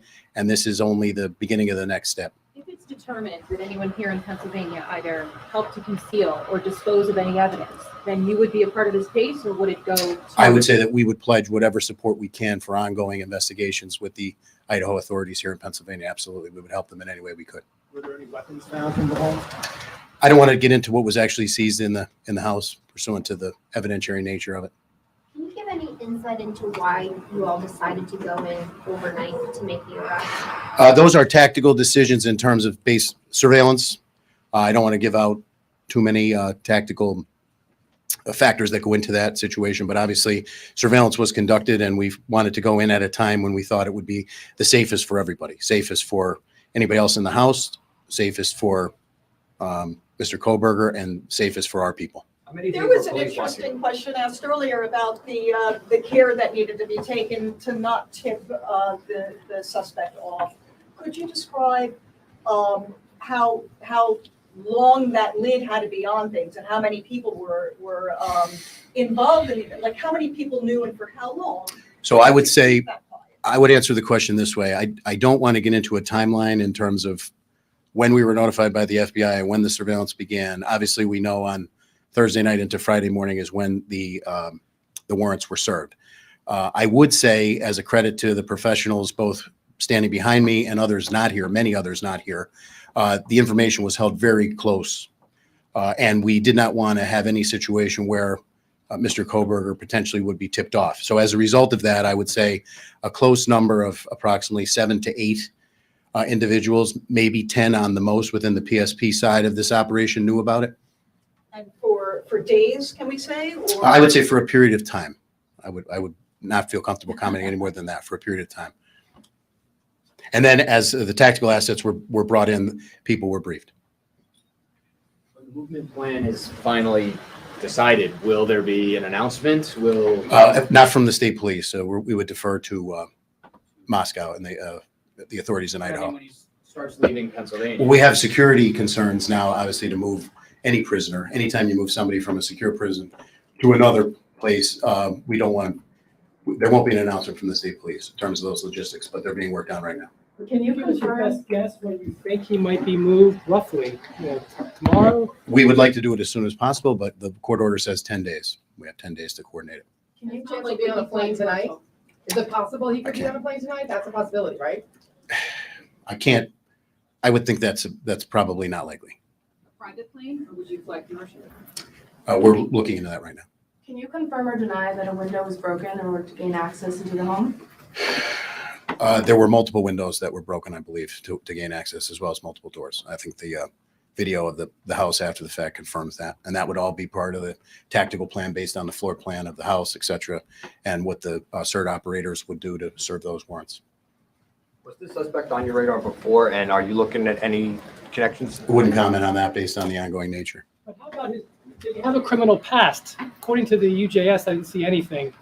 I can't comment on a person's criminal history during an ongoing investigation.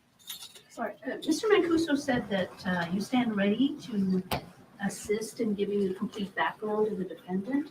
What specifically is law enforcement interested in? That'll be the last question after Mr. Mancuso answers. In any case of this nature, and I prosecuted a fair share of homicides, double homicides, that sort of thing, you want to look at any evidence of possible motive. You want to look at any evidence of a pattern, of modus operandi or method. You want to get into the subject's character, mental state to the best you can, that sort of thing. So it'll be an all-encompassing effort, which we stand ready for. Okay. How do you do it? We have our ways. Okay, thank you. Thank you. Thanks, everyone. Just for a quick spelling, I'll give everyone the spelling of everyone's name. It was included in the media advisory, but just so we have it. And then the end of the stream. Okay. Let's do it like this. Pin it for you for afterwards. Hope the sound was good. All right, time to go to Bryan Enton's latest tweet, as you guys are saying. So, you guys, we're going to summarize that quickly. But Bryan Enton says here, just now got the body cam video from the traffic stop involving Bryan Kohberger and his dad while they were driving through Indiana. We'll play it at 5 p.m. on News Nation. Holy moly. Now, that's 5 p.m. Eastern, right? Which is like in the next 7 minutes. Am I right? I will double check this. Stand by. Yeah, it's in 7 minutes. Oh, I'm waiting. Can somebody please? I'm quickly going to look at I've luckily got a VPN because you guys know I'm South African living in the Netherlands. So sometimes I don't get to see things, but hopefully this I will be able to see with you. I can't wait. Oh my gosh. What are we going to see? Do you think it's on News Nation Live? Is that what it's on? I'm watching. I'm monitoring that now. Okay. It's available on Twitter. Barbara, send me a DM on Twitter, please. Okay, I see I got a message there. Hold on. If I got a message in there, I got to check it. You know what I mean? Okay, wait. Yes, okay. If someone's got the video, please send it to me because that would be amazing to see, right? Okay. Sorry also if my lighting's a bit weird. I got new lights today, so I'm just testing them out, you know. I'm still playing around with them. But I hope everything's okay. Yeah, it's a few minutes away, so we are waiting for that. Thank you for being here. So let's quickly summarize while we wait for that. Anyone watching right now, if you're on Twitter, at Grizzly Gizela, send me a DM, please, if you have the video. Someone in chat said it's on TMZ. Can't find it myself when I research it. Send it to me. Now, to answer some questions quickly, someone asked as well. I was a pilot at South African Airways for 9 years, and the question was, based on the person knowing that, I guess, would pilots know if a prisoner is on board? Yes, absolutely. You would be notified. It would be definitely something that you're aware of, and they would be restrained. And yeah, so yes is the answer to that. Now, well, let's look at what was like. I just made some key points here, you know. Somebody asked in the chat, would there be vegan food in prison? Yes, there would be. If you watch channels where people were in prison before and now they've got YouTube channels and talk about it, yes, there is vegan food in prison, you know, beans, rice, all that kind of stuff. Somebody was also saying, was he going to leave the country? That has been speculated that Bryan Kohberger was planning to leave the country to go to South America in the next few days, which is also why they like, okay, quickly get the search warrant and then watched him for days or whatever. That's not confirmed though. But they said that he was a fugitive of justice, that on December 30th, there were warrants executed, right? So there were 3 search warrants, 3 separate ones. They got a lot of evidence against this guy. One was for the person, Bryan Kohberger. One was for his DNA, okay, and photos. One was for the white Elantra, which has been seized. That was much more confirmed language of the Elantra has been seized, even though I think the plates have been changed from all the research I'm getting in my inbox. And then also there was a search warrant for the address, which is the residence itself.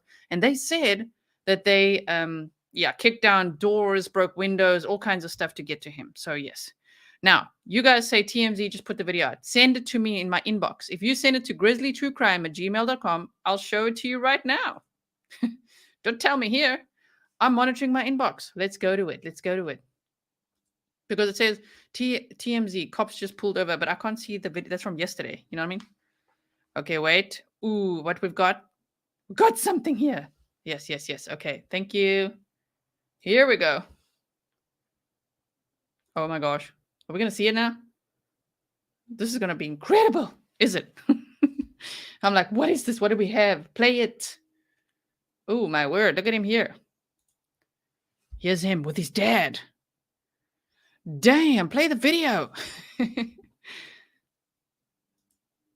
Oh, yes. And people are all showing me all these pictures that they're showing of him. Oh, my word. Wait till you see the pictures. Okay, I don't know why the video is not playing. Just hold on 1 second. Stand by. I want to show you this quickly. Look at this picture of him that people have. Damn. Close up. Like super close up. Wow. Okay, so back to this one. Hello. Play it. Play the video. Don't you fail me now, VPN. Yes. Okay.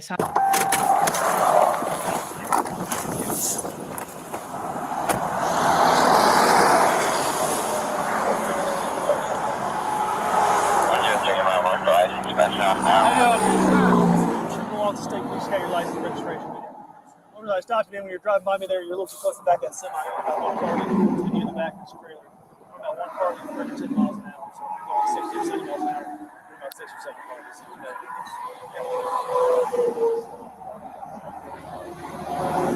So you guys did? Yeah.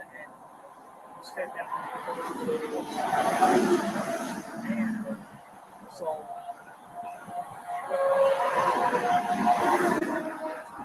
I shall pause it. Can you believe that this is the body cam footage of one of the stops with Bryan Kohberger and his dad as he made his way from Washington all the way to Pennsylvania? And I believe he was stopped twice in Indiana. So go Indiana. But like, damn, to see the Elantra after all this time, you guys, what? Thank you so much to Jerica, Andrew, Miss Piggy, Madison, and Andy. Thank you for sending this to me. You guys stopped by a trooper? We don't have any SUVs. It was a county guy. Was it like a black SUV? Okay, all right. You thought you guys were following too closely?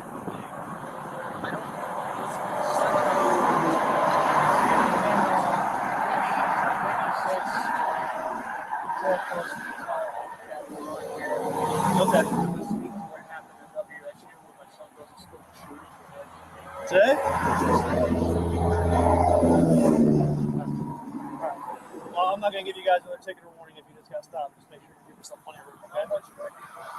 So like I said, it's all about how fast you're going, okay? So if you're going 10 miles an hour, you only need one car. Or if you're going, so speed limit here is 7. If you're going 70 miles an hour, you need 7 cars. Yeah. That's the easy way to explain this. Look how damn dirty this car is.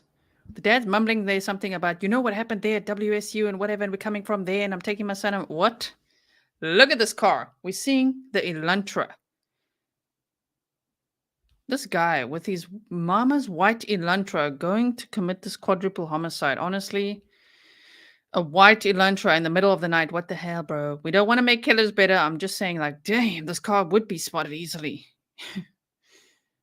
Wow. It's really easy to get in the B&B man that says 227. All right, you guys have a safe trip. Where y'all headed? Thank you so much. Where y'all headed to?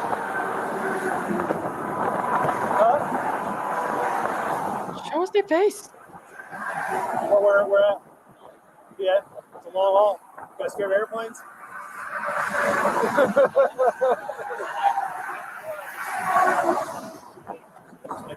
Did you? Okay.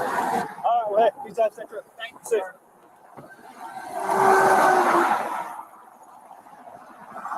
Man, we didn't get to see their face or anything, but they've got pictures. They say video of traffic stop weeks before the arrest. Cops let him go twice. So someone they were saying, why are you saying go Indiana? The thing is law. You see, the problem is the law. They would have had, I don't know if they did or didn't, but maybe they reported to the other police in the other states like, hello, we just stopped a white Elantra. And that helped them track him. We don't know that. So they say Bryan Kohberger was stopped by Indiana cops back in mid-December in that white Hyundai Elantra, but they let him go, and we have video of that encounter. It happened December 15th. A trooper with the Indiana State Police pulled the car over for following too closely. There were 2 men in the car. Kohberger was driving, and the passenger presumably was his father. Who accompanied him from Washington State to Pennsylvania. Police officials say at the time of the stop, they knew nothing related to the license plate or the state in which the car was registered. Okay, so they didn't have a clue. However, more than a week before, cops asked the public's help in finding a white Hyundai Elantra, the car in which Kohberger was driving. Look at his face here. Damn, bro, this guy's like, oh. Sorry, I don't mean to laugh, but he's like panicking here. He's like, what in the hell are you stopping me for? This is ruining my plan. Wow. Yes, wish you could hear his voice. That is so true. I wish so too. Oh my word. Just take it all in. This is the white Elantra. The elusive white Elantra that we've been looking for this entire time. Wow. Police let them go with a verbal warning. By the way, during the stop, the cop asks where they're going, and they reply, Pennsylvania, to which the cop says, that's a long haul. Are you guys scared of airplanes? The cop then laughs. During the encounter, Kohberger's dad mentions a shooting. Ooh, near Washington. That's what they were talking about. And you guys know we talked about that before. Remember that whole SWAT team situation at WSU? Very interesting. So a shooting at WSU, adding that's where his son went to school. A man had barricaded himself in an apartment near the university and threatened to kill his 2 roommates. He died in a police shootout. The Indiana State Police say just minutes before that traffic stop, the 2 men were stopped by a deputy from the Hancock County Sheriff's Department, and again, they were released with a verbal warning. Kohberger was arrested 2 weeks later, December 30th, at his parents' home in Pennsylvania. Diane says, I find it hard to believe that dad didn't ask BCK opinion on the Idaho 4, considering his son is doing a PhD on the subject. He would enjoy dad's thoughts. Yeah, well, you never know if they did or didn't, right? They said it was a planned trip. Now, of course, we've seen this video a few times now. Thank you to everyone who sent it to me. There he goes. Wow. At a court hearing, Kohberger waived extradition and he will be taken back to Idaho, presumably in the next few days. Okay, now just hold on 1 second. Okay. We've got the same one there. I can see it on Twitter as well. Thank you to everyone who's sent it to me on Twitter. I really, really appreciate it. Twitter is a great way to get messages to me like really quick. Let's just quickly see what News Nation is doing. But now we've seen it, right? I just wish they showed more of his face, man. Come on. What you got? Okay. I can't see it there. So one more second. Just hold on. Just want to go to where Brian Enton is saying. Okay. So that's what we have there. And then Let's look at this. Idaho murder suspect Bryan Kohberger cleared for extradition to Idaho. All right. Cool. Someone sent me a different video. Hold on one second. Thank you, Jose. Yes, this is the one I want. Wait. Ooh, okay, wait. Here we go. Okay. Let's just turn it down slightly. Different video.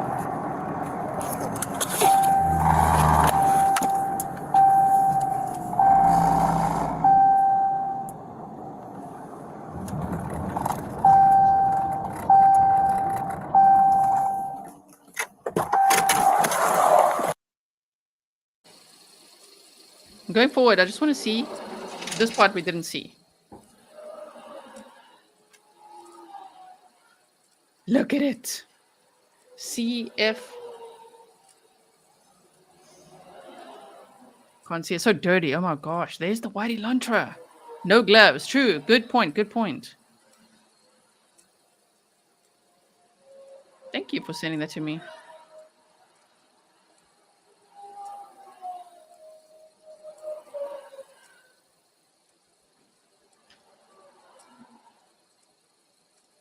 What else are we seeing?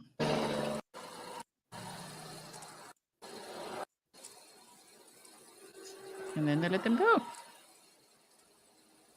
Okay. They still don't show us his face here, right? Okay, so we go back to this. They say Idaho murder suspect Bryan Kohberger cleared for extradition to Idaho, Strasburg, Pennsylvania. Accused Idaho college killer Bryan Kohberger told a judge on Tuesday he had no mental health issues as he agreed to be extradited from Pennsylvania to Idaho in his first court hearing. Handcuffed and wearing a red prison jumpsuit, the man accused of killing four University of Idaho college students answered a series of yes and no questions about his decision to waive his extradition hearing. Mr. Kohberger, do you suffer from any mental health diagnosis or take prescribed medication or medication that would impact ability to understand what we are doing here today? Presiding Judge Margarita Worthington asked, to which he answered no. In a moment, I'm also going to show you from Twitter who his attorney will be in Idaho. So just hold on for that.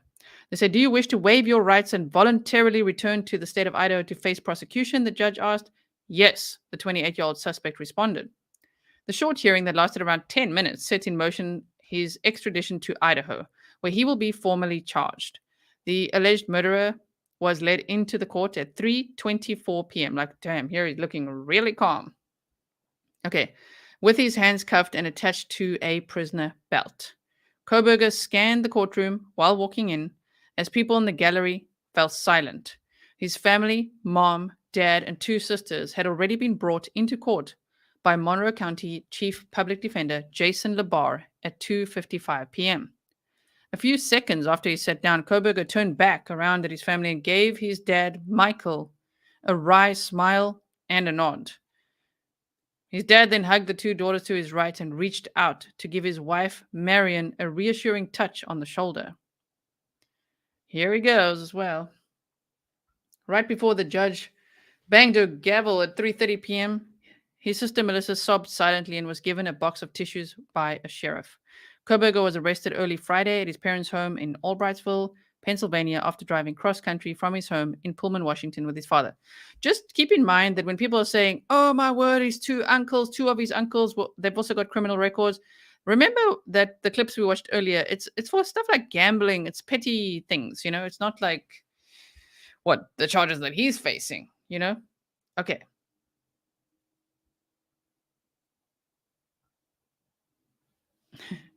Thank you to Julie for this super sticker. Okay, you guys are all sending me a whole bunch of things. Let's quickly look at this. Oh, yes. I think I have this somewhere. Bryan Kohberger's lawyer sends defense investigators to the crime scene. Very interesting. Remember, they stopped the whole cleanup of the crime scene as well?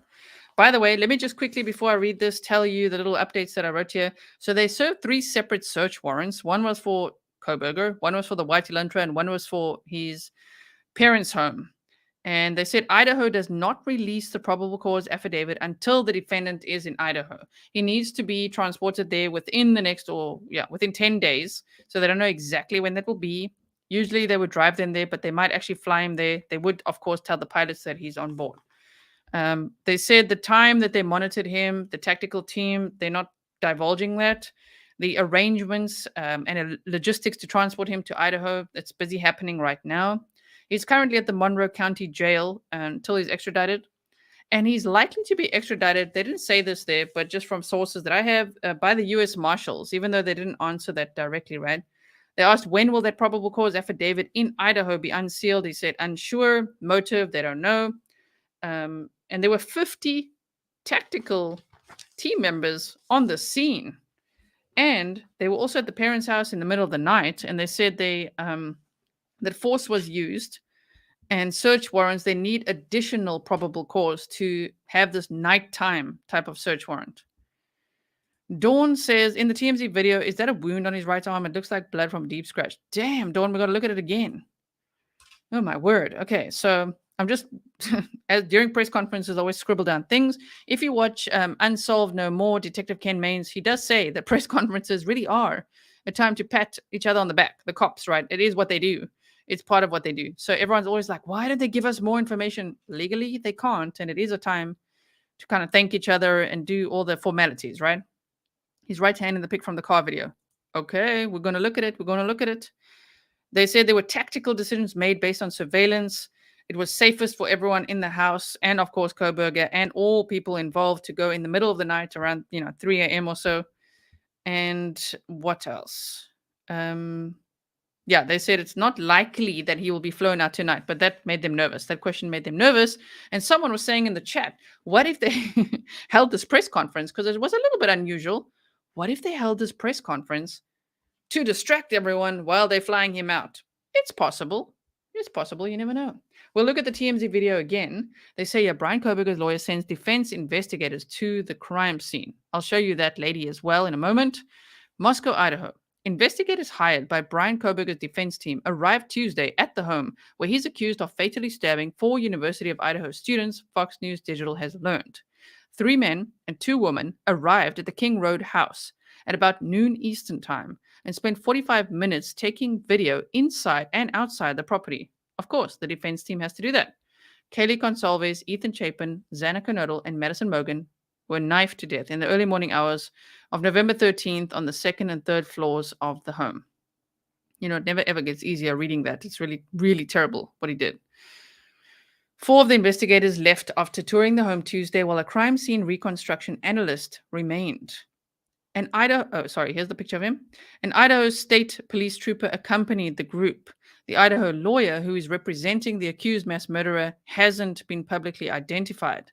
The fact that Bryan Kohberger's attorney has brought in private investigators to go throughout this crime scene, okay? Bryan Kohberger's attorney has brought in private investigators to go throughout this crime scene leads me to believe that he's definitely going to mount a strong defense, and we have no doubt about that, right? He will do that. Criminal justice, friggin' PhD student, yes. Okay, thank you, Alec, for the license number. I believe it's been changed now, though. Since that body cam footage, the license plate has allegedly been changed. T-Bird says, look at his right wrist that's resting on his leg. It looks like he might have a cut on his right wrist. We will look at that. We will look at that right after this. And it won't be too much longer. Okay, so an Idaho State Police trooper accompanied the group. The Idaho lawyer who's representing the accused mass murderer hasn't been publicly identified. She has, actually. We'll look at it now. The fact that Bryan Kohberger's attorney has brought in private investigators to go throughout this crime scene leads me to believe that he's definitely going to mount a strong defense, said Fox News contributor Ted Williams, a former homicide detective and attorney. A cleaning crew arrived at the murder scene last Friday to clear the home of biohazards and harmful substances in preparation for turning the property back over to the owner. But at a press conference later Friday to announce the arrest of Kohberger, Moscow Police Chief James Fry said that remediation efforts at the home were halted after receiving a legal request from the court. Kohberger was arrested Friday at about 1:30 a.m. Eastern Time at his parents' home in Albrightsville, Pennsylvania, which is about 2,500 miles from the crime scene in Idaho. I also want to tell you guys about that infraction that he had before. Seatbelt problem, right? It was interestingly right at the entrance of the University of Idaho. Okay, you guys, there's almost 14,000 people here. So unfortunately, I'm going to have to just slow the chat down a little bit more. I'm going to make the subscriber, you only have to subscribe for 1 minute to chat, but I'm going to make the slow mode 180 seconds now. If you don't like slow mode, you can join, become a member. It's $1, and then you don't have to worry about slow mode. Okay. And all my tiers offer exactly the same benefits here on YouTube and Patreon. Moving on. They said the Washington State University PhD student and teaching assistant in the Criminal Justice and Criminology program wrapped up the semester before driving home with his father for the holidays. He was due in Monroe County Court in Stroudsburg for an extradition hearing Tuesday afternoon. Jason Labar, a public defender who's representing Kohberger only in the extradition matter, said his client plans to voluntarily return to Idaho, where he's charged with 4 counts of first-degree murder and 1 count of felony burglary. Wow. Empress, I appreciate you so much. You say, I'm only going to say hi, no chatting for me. Thank you for being here. Welcome, lurkers. If you are not yet subscribed, please hit the subscribe button. Even if you're just watching. If you're one of those that just watches and you never subscribe, just do it. Kohberger believes he will be exonerated. Wow. He believes he'll be exonerated. Wow, very confident dude. And his parents believe their son isn't behind the horrific slayings, which, of course, if you watched the full interview with BTK's daughter and Brian Enton, then, yeah, she was saying in the beginning stages when something like this happens and you realize, wait, a family member's being charged with what now? Sorry, what? And she just said, you just don't believe it. It's a complete shock. You go through all the things of like, wait, we need an alibi. Like, what do you mean? Like, he wasn't there and all of that. It's just utter shock and disbelief. So we have to also feel for the family. The slain college students were ambushed in their sleep and each stabbed multiple times, according to police. Officials have not publicly disclosed a motive for the gruesome rampage or recovered the fixed blade knife that they believe was used in the attack. As we said the other day, I think his motive was purely it's for significance, for his ego, to be another terrifying killer. You know, that's what we speculated before, right? That he wants to make his impact almost like mass murderers usually would. I just think that he wanted to be a serial killer. This is all in my opinion. Okay, welcome to all the members. Enjoy not being restricted by slow mode. And thank you for the stickers and things. They say once Kohberger returns to Idaho, the probable cause affidavit outlining his alleged crimes, they say will be unsealed. Eventually, but they can keep it sealed for a long time. We've seen this happen in many other cases out of Idaho. Okay. Just have a look at the area, look at other cases, and you'll know. It's just like, damn, it could take a while. But that's what Latah County Prosecutor Bill Thompson said last week. The court document could offer more insight into Kohberger's possible motive and connection to the victims. Nearly 7 weeks after the murders, Kohberger was arrested after authorities matched DNA he allegedly left at the crime scene to an immediate family member who had submitted their DNA to a genealogy testing website. So that is so interesting because it seems like in the Delphi case, if you haven't followed my coverage of that, go check it out. They also mentions that it could be something like that. Like, damn, these like 123andMe and Ancestry.com and all that. Wow, it could be very interesting. If you want to know my Ancestry.com results, it's all on the members only playlist and I believe on Patreon as well. Yeah, I'm a whole damn mix. I'm from South Africa, living in the Netherlands, but damn, it's very interesting that just those like simple little fun tests add this DNA to the database and that could actually catch killers. I think it's amazing. Okay, so that's that update. Now, I just quickly want to go and find that picture of the lady who's representing him, which was this. Got like a million tabs open right now. Okay, let's just close this quickly. We'll look at the video again in a moment. Okay. Tom says, any truth to him dating one of the girls? Oh, my word. I think in his dreams, right? That's my answer. In his head, maybe. But no, I don't know about that. Okay, so just go here. We'll look at this again. Video link coming soon of the traffic stop. Okay, so we looked at that. But here you guys are saying with a photo of his right hand. Are you talking about this? Maybe he could. I don't know. He's not wearing gloves. And he looks really like, what are we doing here, you guys? Okay. Go there quickly. Stalk them for weeks. I just want to show you the defender as well. This is the scene outside the courthouse in Stroudsburg. Bryan Kohberger is expected to go before the judge. That already happened, yes. Public defender and reasonable expenses, investigators paid by taxpayer. Yes, welcome, and thank you, Barbara.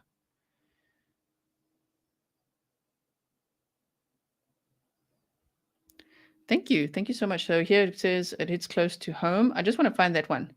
This is a death penalty state. 4 bodies equals the death penalty. Well, that's simply put. 4 bodies equals the death penalty. Well, it does, according to what we read earlier. If you missed it, we did go through all of that earlier. Oh, this was his infraction, by the way. Here, we went over that earlier as well. So it looks like it could be. Man, come on. There's so many updates that like, damn, let's find that. Look at this picture of this guy. He does have very clear skin. My goodness, people were saying that. We looked at that as well. Sure. More photos of him. And we're almost there. Here we go. Ann Taylor, the chief public defender in Kootenai County, will be representing Bryan Kohberger in the state of Idaho. This would be his new representative. Ooh, okay, hold on one second. Okay. Sorry about that, everyone. I'm sorry if the chat is just like flying. I might have to slow down just a little bit more. But thank you for being here. 25 to Life True Crime says a woman's representing him. Holy smokes. Yes. And I also don't know if cameras will be allowed in the courtroom. Could be. Thank you, Janie's Child. Special shout out to all my patrons. You guys are amazing. Thank you for being here. Lurch from the Munsters. Just saying.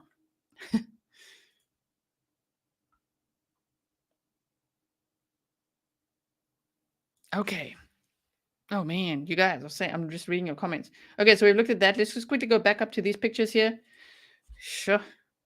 Does some close-ups. We're getting some close-ups here today. Do we need a trigger warning or what? What's that trigger bunny? We've got the trigger bunny. Oh my gosh, this guy.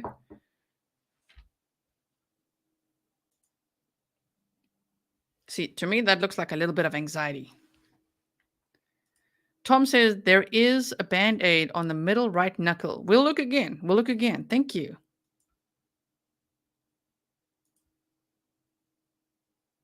Oh no, Trey. Who knows? I'm not sure if they will or will not allow cameras. We'll have to see. We'll have to see.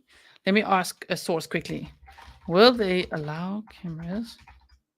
But an Idaho legal specialist. Will they allow cameras? Okay. Well, let's ask. I think that's my favorite thing about the Grizzly community growing is that there's more and more like incredible sources that just send me the coolest stuff. So thank you to everyone who emails me and send me things. Look at him here. All the sleuths, you know, sending me things. Okay, so let's go again. Let's go to the teams. It's not actually, oh yeah, it was on the picture here, right? You guys are talking about this? 1, 2, is this, are you talking about a Band-Aid where? It's very like blurry, don't you think? We could try blow it up a bit. So let's take a screenshot of this, shall we? Okay.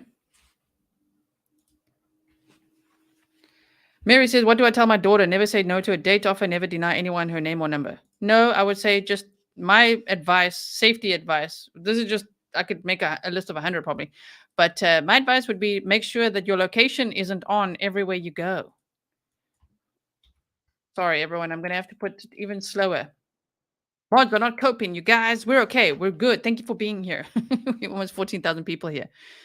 Let's also actually just try to zoom in a little bit. A lot, actually. So you guys let me know. I don't know if I see it. This does look a little bit swole over here. A little bit. I'm not sure. Here as well. I don't know what's going on here. It's a little bit grainy. That's interesting, though. Saren says, Court TV just stated he's officially on his way to Idaho now. Well, is he or isn't he? We don't know. No one's going to actually know that. You know what I mean? That could be quite the clickbait. You know what I'm saying? Like, he's on his way in the next 10 days. The fine print of that could be in the next 10 days. Yeah, so safety, I mean, I'm from South Africa. I don't know where to be very safety conscious. And I just find that social media can be very dangerous. Don't take it lightly, meaning careful. Don't have your location on everywhere you go. You just don't know who's watching, whether it's Snapchat, TikTok, Instagram, whatever. Location on. Don't post. So this is what you could tell your teens and even for yourself, right? Just hold on 1 second. Yeah, you guys say hand is swollen. Ah, Stefan, I missed what you said there. Sorry. I saw it fly by. It flew. Okay. Don't have your location on. Don't post live updates. Like, let's do it like this. Don't post an update like, getting my nails done now. Okay, now I'm at the friggin', I don't know, muffin shop. Now I'm going here. Don't post live updates. Don't, because people, you don't know who's watching. And don't say, like, even patrons, if I take you places, I don't tell you beforehand exactly where I'm going. And I live stream from there sometimes. And then I don't tell you where I'm going next either. It's not good to say I'm right here, right now, because you just don't know who's watching, right? Careful with that, right? And Ninja says, it bothers me that no one in his class mentioned cuts on his hands when grading papers. The thing is, he wore gloves in class the whole time after the murders. Some said before as well. So very, very interesting as well. Yeah, you guys said it's a cut on his wrist. This does look like a bit of a cut, but I'm not sure. Yes, generally, Jenny says share your location privately with friends and not publicly. I mean, yeah, social media is quite interesting. You got to make sure on your phone location isn't turned on. Yes. Okay, just hold on 1 second.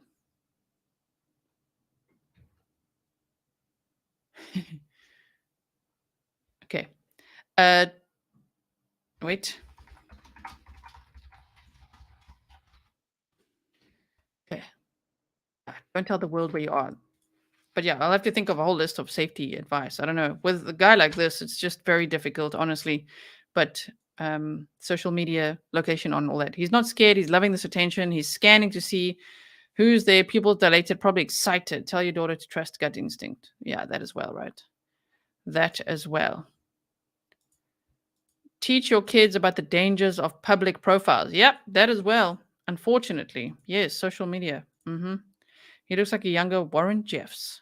Okay. So now you've seen that. I think we're almost like we're almost done with everything for today. Just hold on 1 second.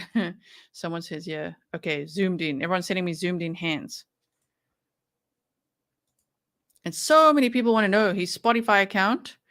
One of the Grizzlies that actually showed me his Spotify account said that they deleted their tweet because everybody started following it, which really sucked. Thank you so much. Apparently, this is his Spotify account. Studying gym, 1 follower. And here they say he was following Kaylee and Maddie. But I don't know, a lot of what happens in a lot of these cases? People create all kinds of profiles. There's something like 18 Instagram profiles of Bryan Kohberger with his profile pic, even if it's got 400 followers, 1,000 followers. As I say, even Detective Ken Maines, he got caught up in all that because of all these Instagram accounts popping up, And I don't know, I'm not sure if this is his or not, but either way, very interesting. Nail Tech, Dua Lipa, What's Popping? Oh man, I like that song. Okay, let's see what else he's got. Gucci Mane. He's got good songs on here, but someone was saying he added crazy songs here. I think it's this. Symphony of Destruction, Moth into the Flame, Murder of One, all that. Added in September. I don't know if it's his or not. Yeah, you're like, yeah, it's probably not real. So those I'm always cautious with. Okay, the last thing I want to do quickly is to the mods. I'm so sorry. This is very, very crazy. You're doing so well. I just quickly want to go back to this Idaho 4 hashtag here. That's what they're using. I know people don't like this Idaho 4 hashtag, but that is what they use on social media. Idaho 4, Idaho number 4, or they use the suspect's name. Okay, I can see I need to check my messages. Yes. So, and that's only what's here. Like, there's so many requests I have, you guys. So don't feel offended if I don't get your request. There's like so many in my request box. It's scary. Okay, so we've got the body cam footage just to make sure we've got everything. We saw that. Stalked them for weeks. We saw that. Okay. No, I think we're pretty much up to date here. Okay, this is great. So, 1 second. Let's quickly check what's in the message box, shall we? Ooh. Thank you, Stefan, for sending me that. Can't see what that is. Yes, we've got those tweets. Okay, thank you. Thank you so much. Here we go. Thank you, Stefan. Taylor named county's public defender. By Brian Walker. Coeur d'Alene. Ever since Ann Taylor went to work for the Kootenai County Public Defender's Office in 2004, she thought it would be great to lead that department. I always thought that was the job I'd want someday, she told the press. Friday was that day. Taylor, who has specialized in criminal defense in private practice for the firm of Palmer, George, and Taylor for the past 5 years, was hired as the new Kootenai County Public Defender. Prior to her private practice, she worked for the Public Defender's Office from 2004 to 2012. It's such necessary work, Taylor said, referring to what interested her in the public defender position. It's important to make sure constitutional rights apply to everybody.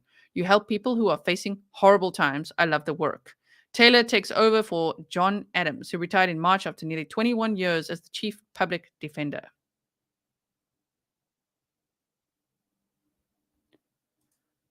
That is true as well. Yeah, he would not have gone to a hospital for stitches and would take a month to heal. That's true as well. Thank you so much.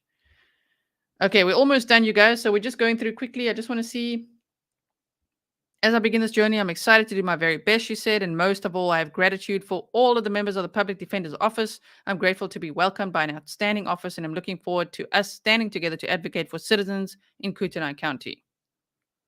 All right. She's well respected in the community and brings a wealth of knowledge and experience to this position. He said, we have every confidence that she and her staff will continue the tradition of providing an excellent level of service to the community and their clients.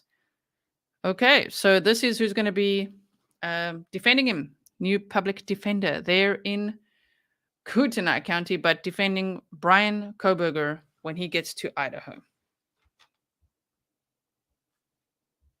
Kootenai. Kootenai. Kootenai. Are you sure? You say, damn, that looks like my gym playlist. I know, right? It looks like my morning playlist. Like he's got some good songs on there if it's him. Knows we can judge him by his songs, you know? Okay, everyone. So I know we could sit here all freaking day long. There are so many updates. I'll keep you posted. I've got to also reserve my energy. So tomorrow I can bring you something good as well. See what's happening. Thank you so much for joining me today for all the updates, the extradition hearing updates, for the press conference. I hope that you had a great time here with me, even though the topic is very grim. That we know. We are thinking of the victims' families. Of course, this would be phase 2 of the investigation, fighting for the justice of the victims. Thank you so much for being here. Can you see any wounds on his hands in the car? Well, we just discussed that, right? Kootenai. I want to say Kootenai. Kootenai. Damn.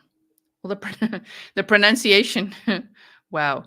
Mountain Guy says, I've never known anyone to wear gloves indoors. Mods, thank you so much. You did an incredible job. Thank you to everyone. I always go after the live stream and I read through all the super stickers and all the super thanks. A super thanks is what you buy after the video, the little heart thing.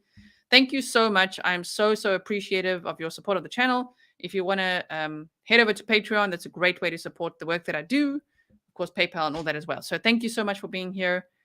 He did get a public defender, Patriot Lady. And let me read one more. We know they had surveillance on them for that ride. I wouldn't be surprised if they told these cops, they pulled them over to stand down. Very interesting, right? You see, that's what I said. Someone said Kootenai. That's what I said. Okay, everyone. Stay safe and don't have your location turned on. Wherever you go, don't walk around with that on. Don't update everyone on social media with what you're doing right here, right now. And I will see you in the next one. I'm sure there'll be lots more news tomorrow and in the upcoming days. I'll keep you posted and I'll see you very soon. So make sure that you are subscribed. Let me actually turn this. I'm going to turn this off like this. I'm going to turn slow mode off for the outro. Okay, so chat away, and I'll see you in the next one. Bye, everyone.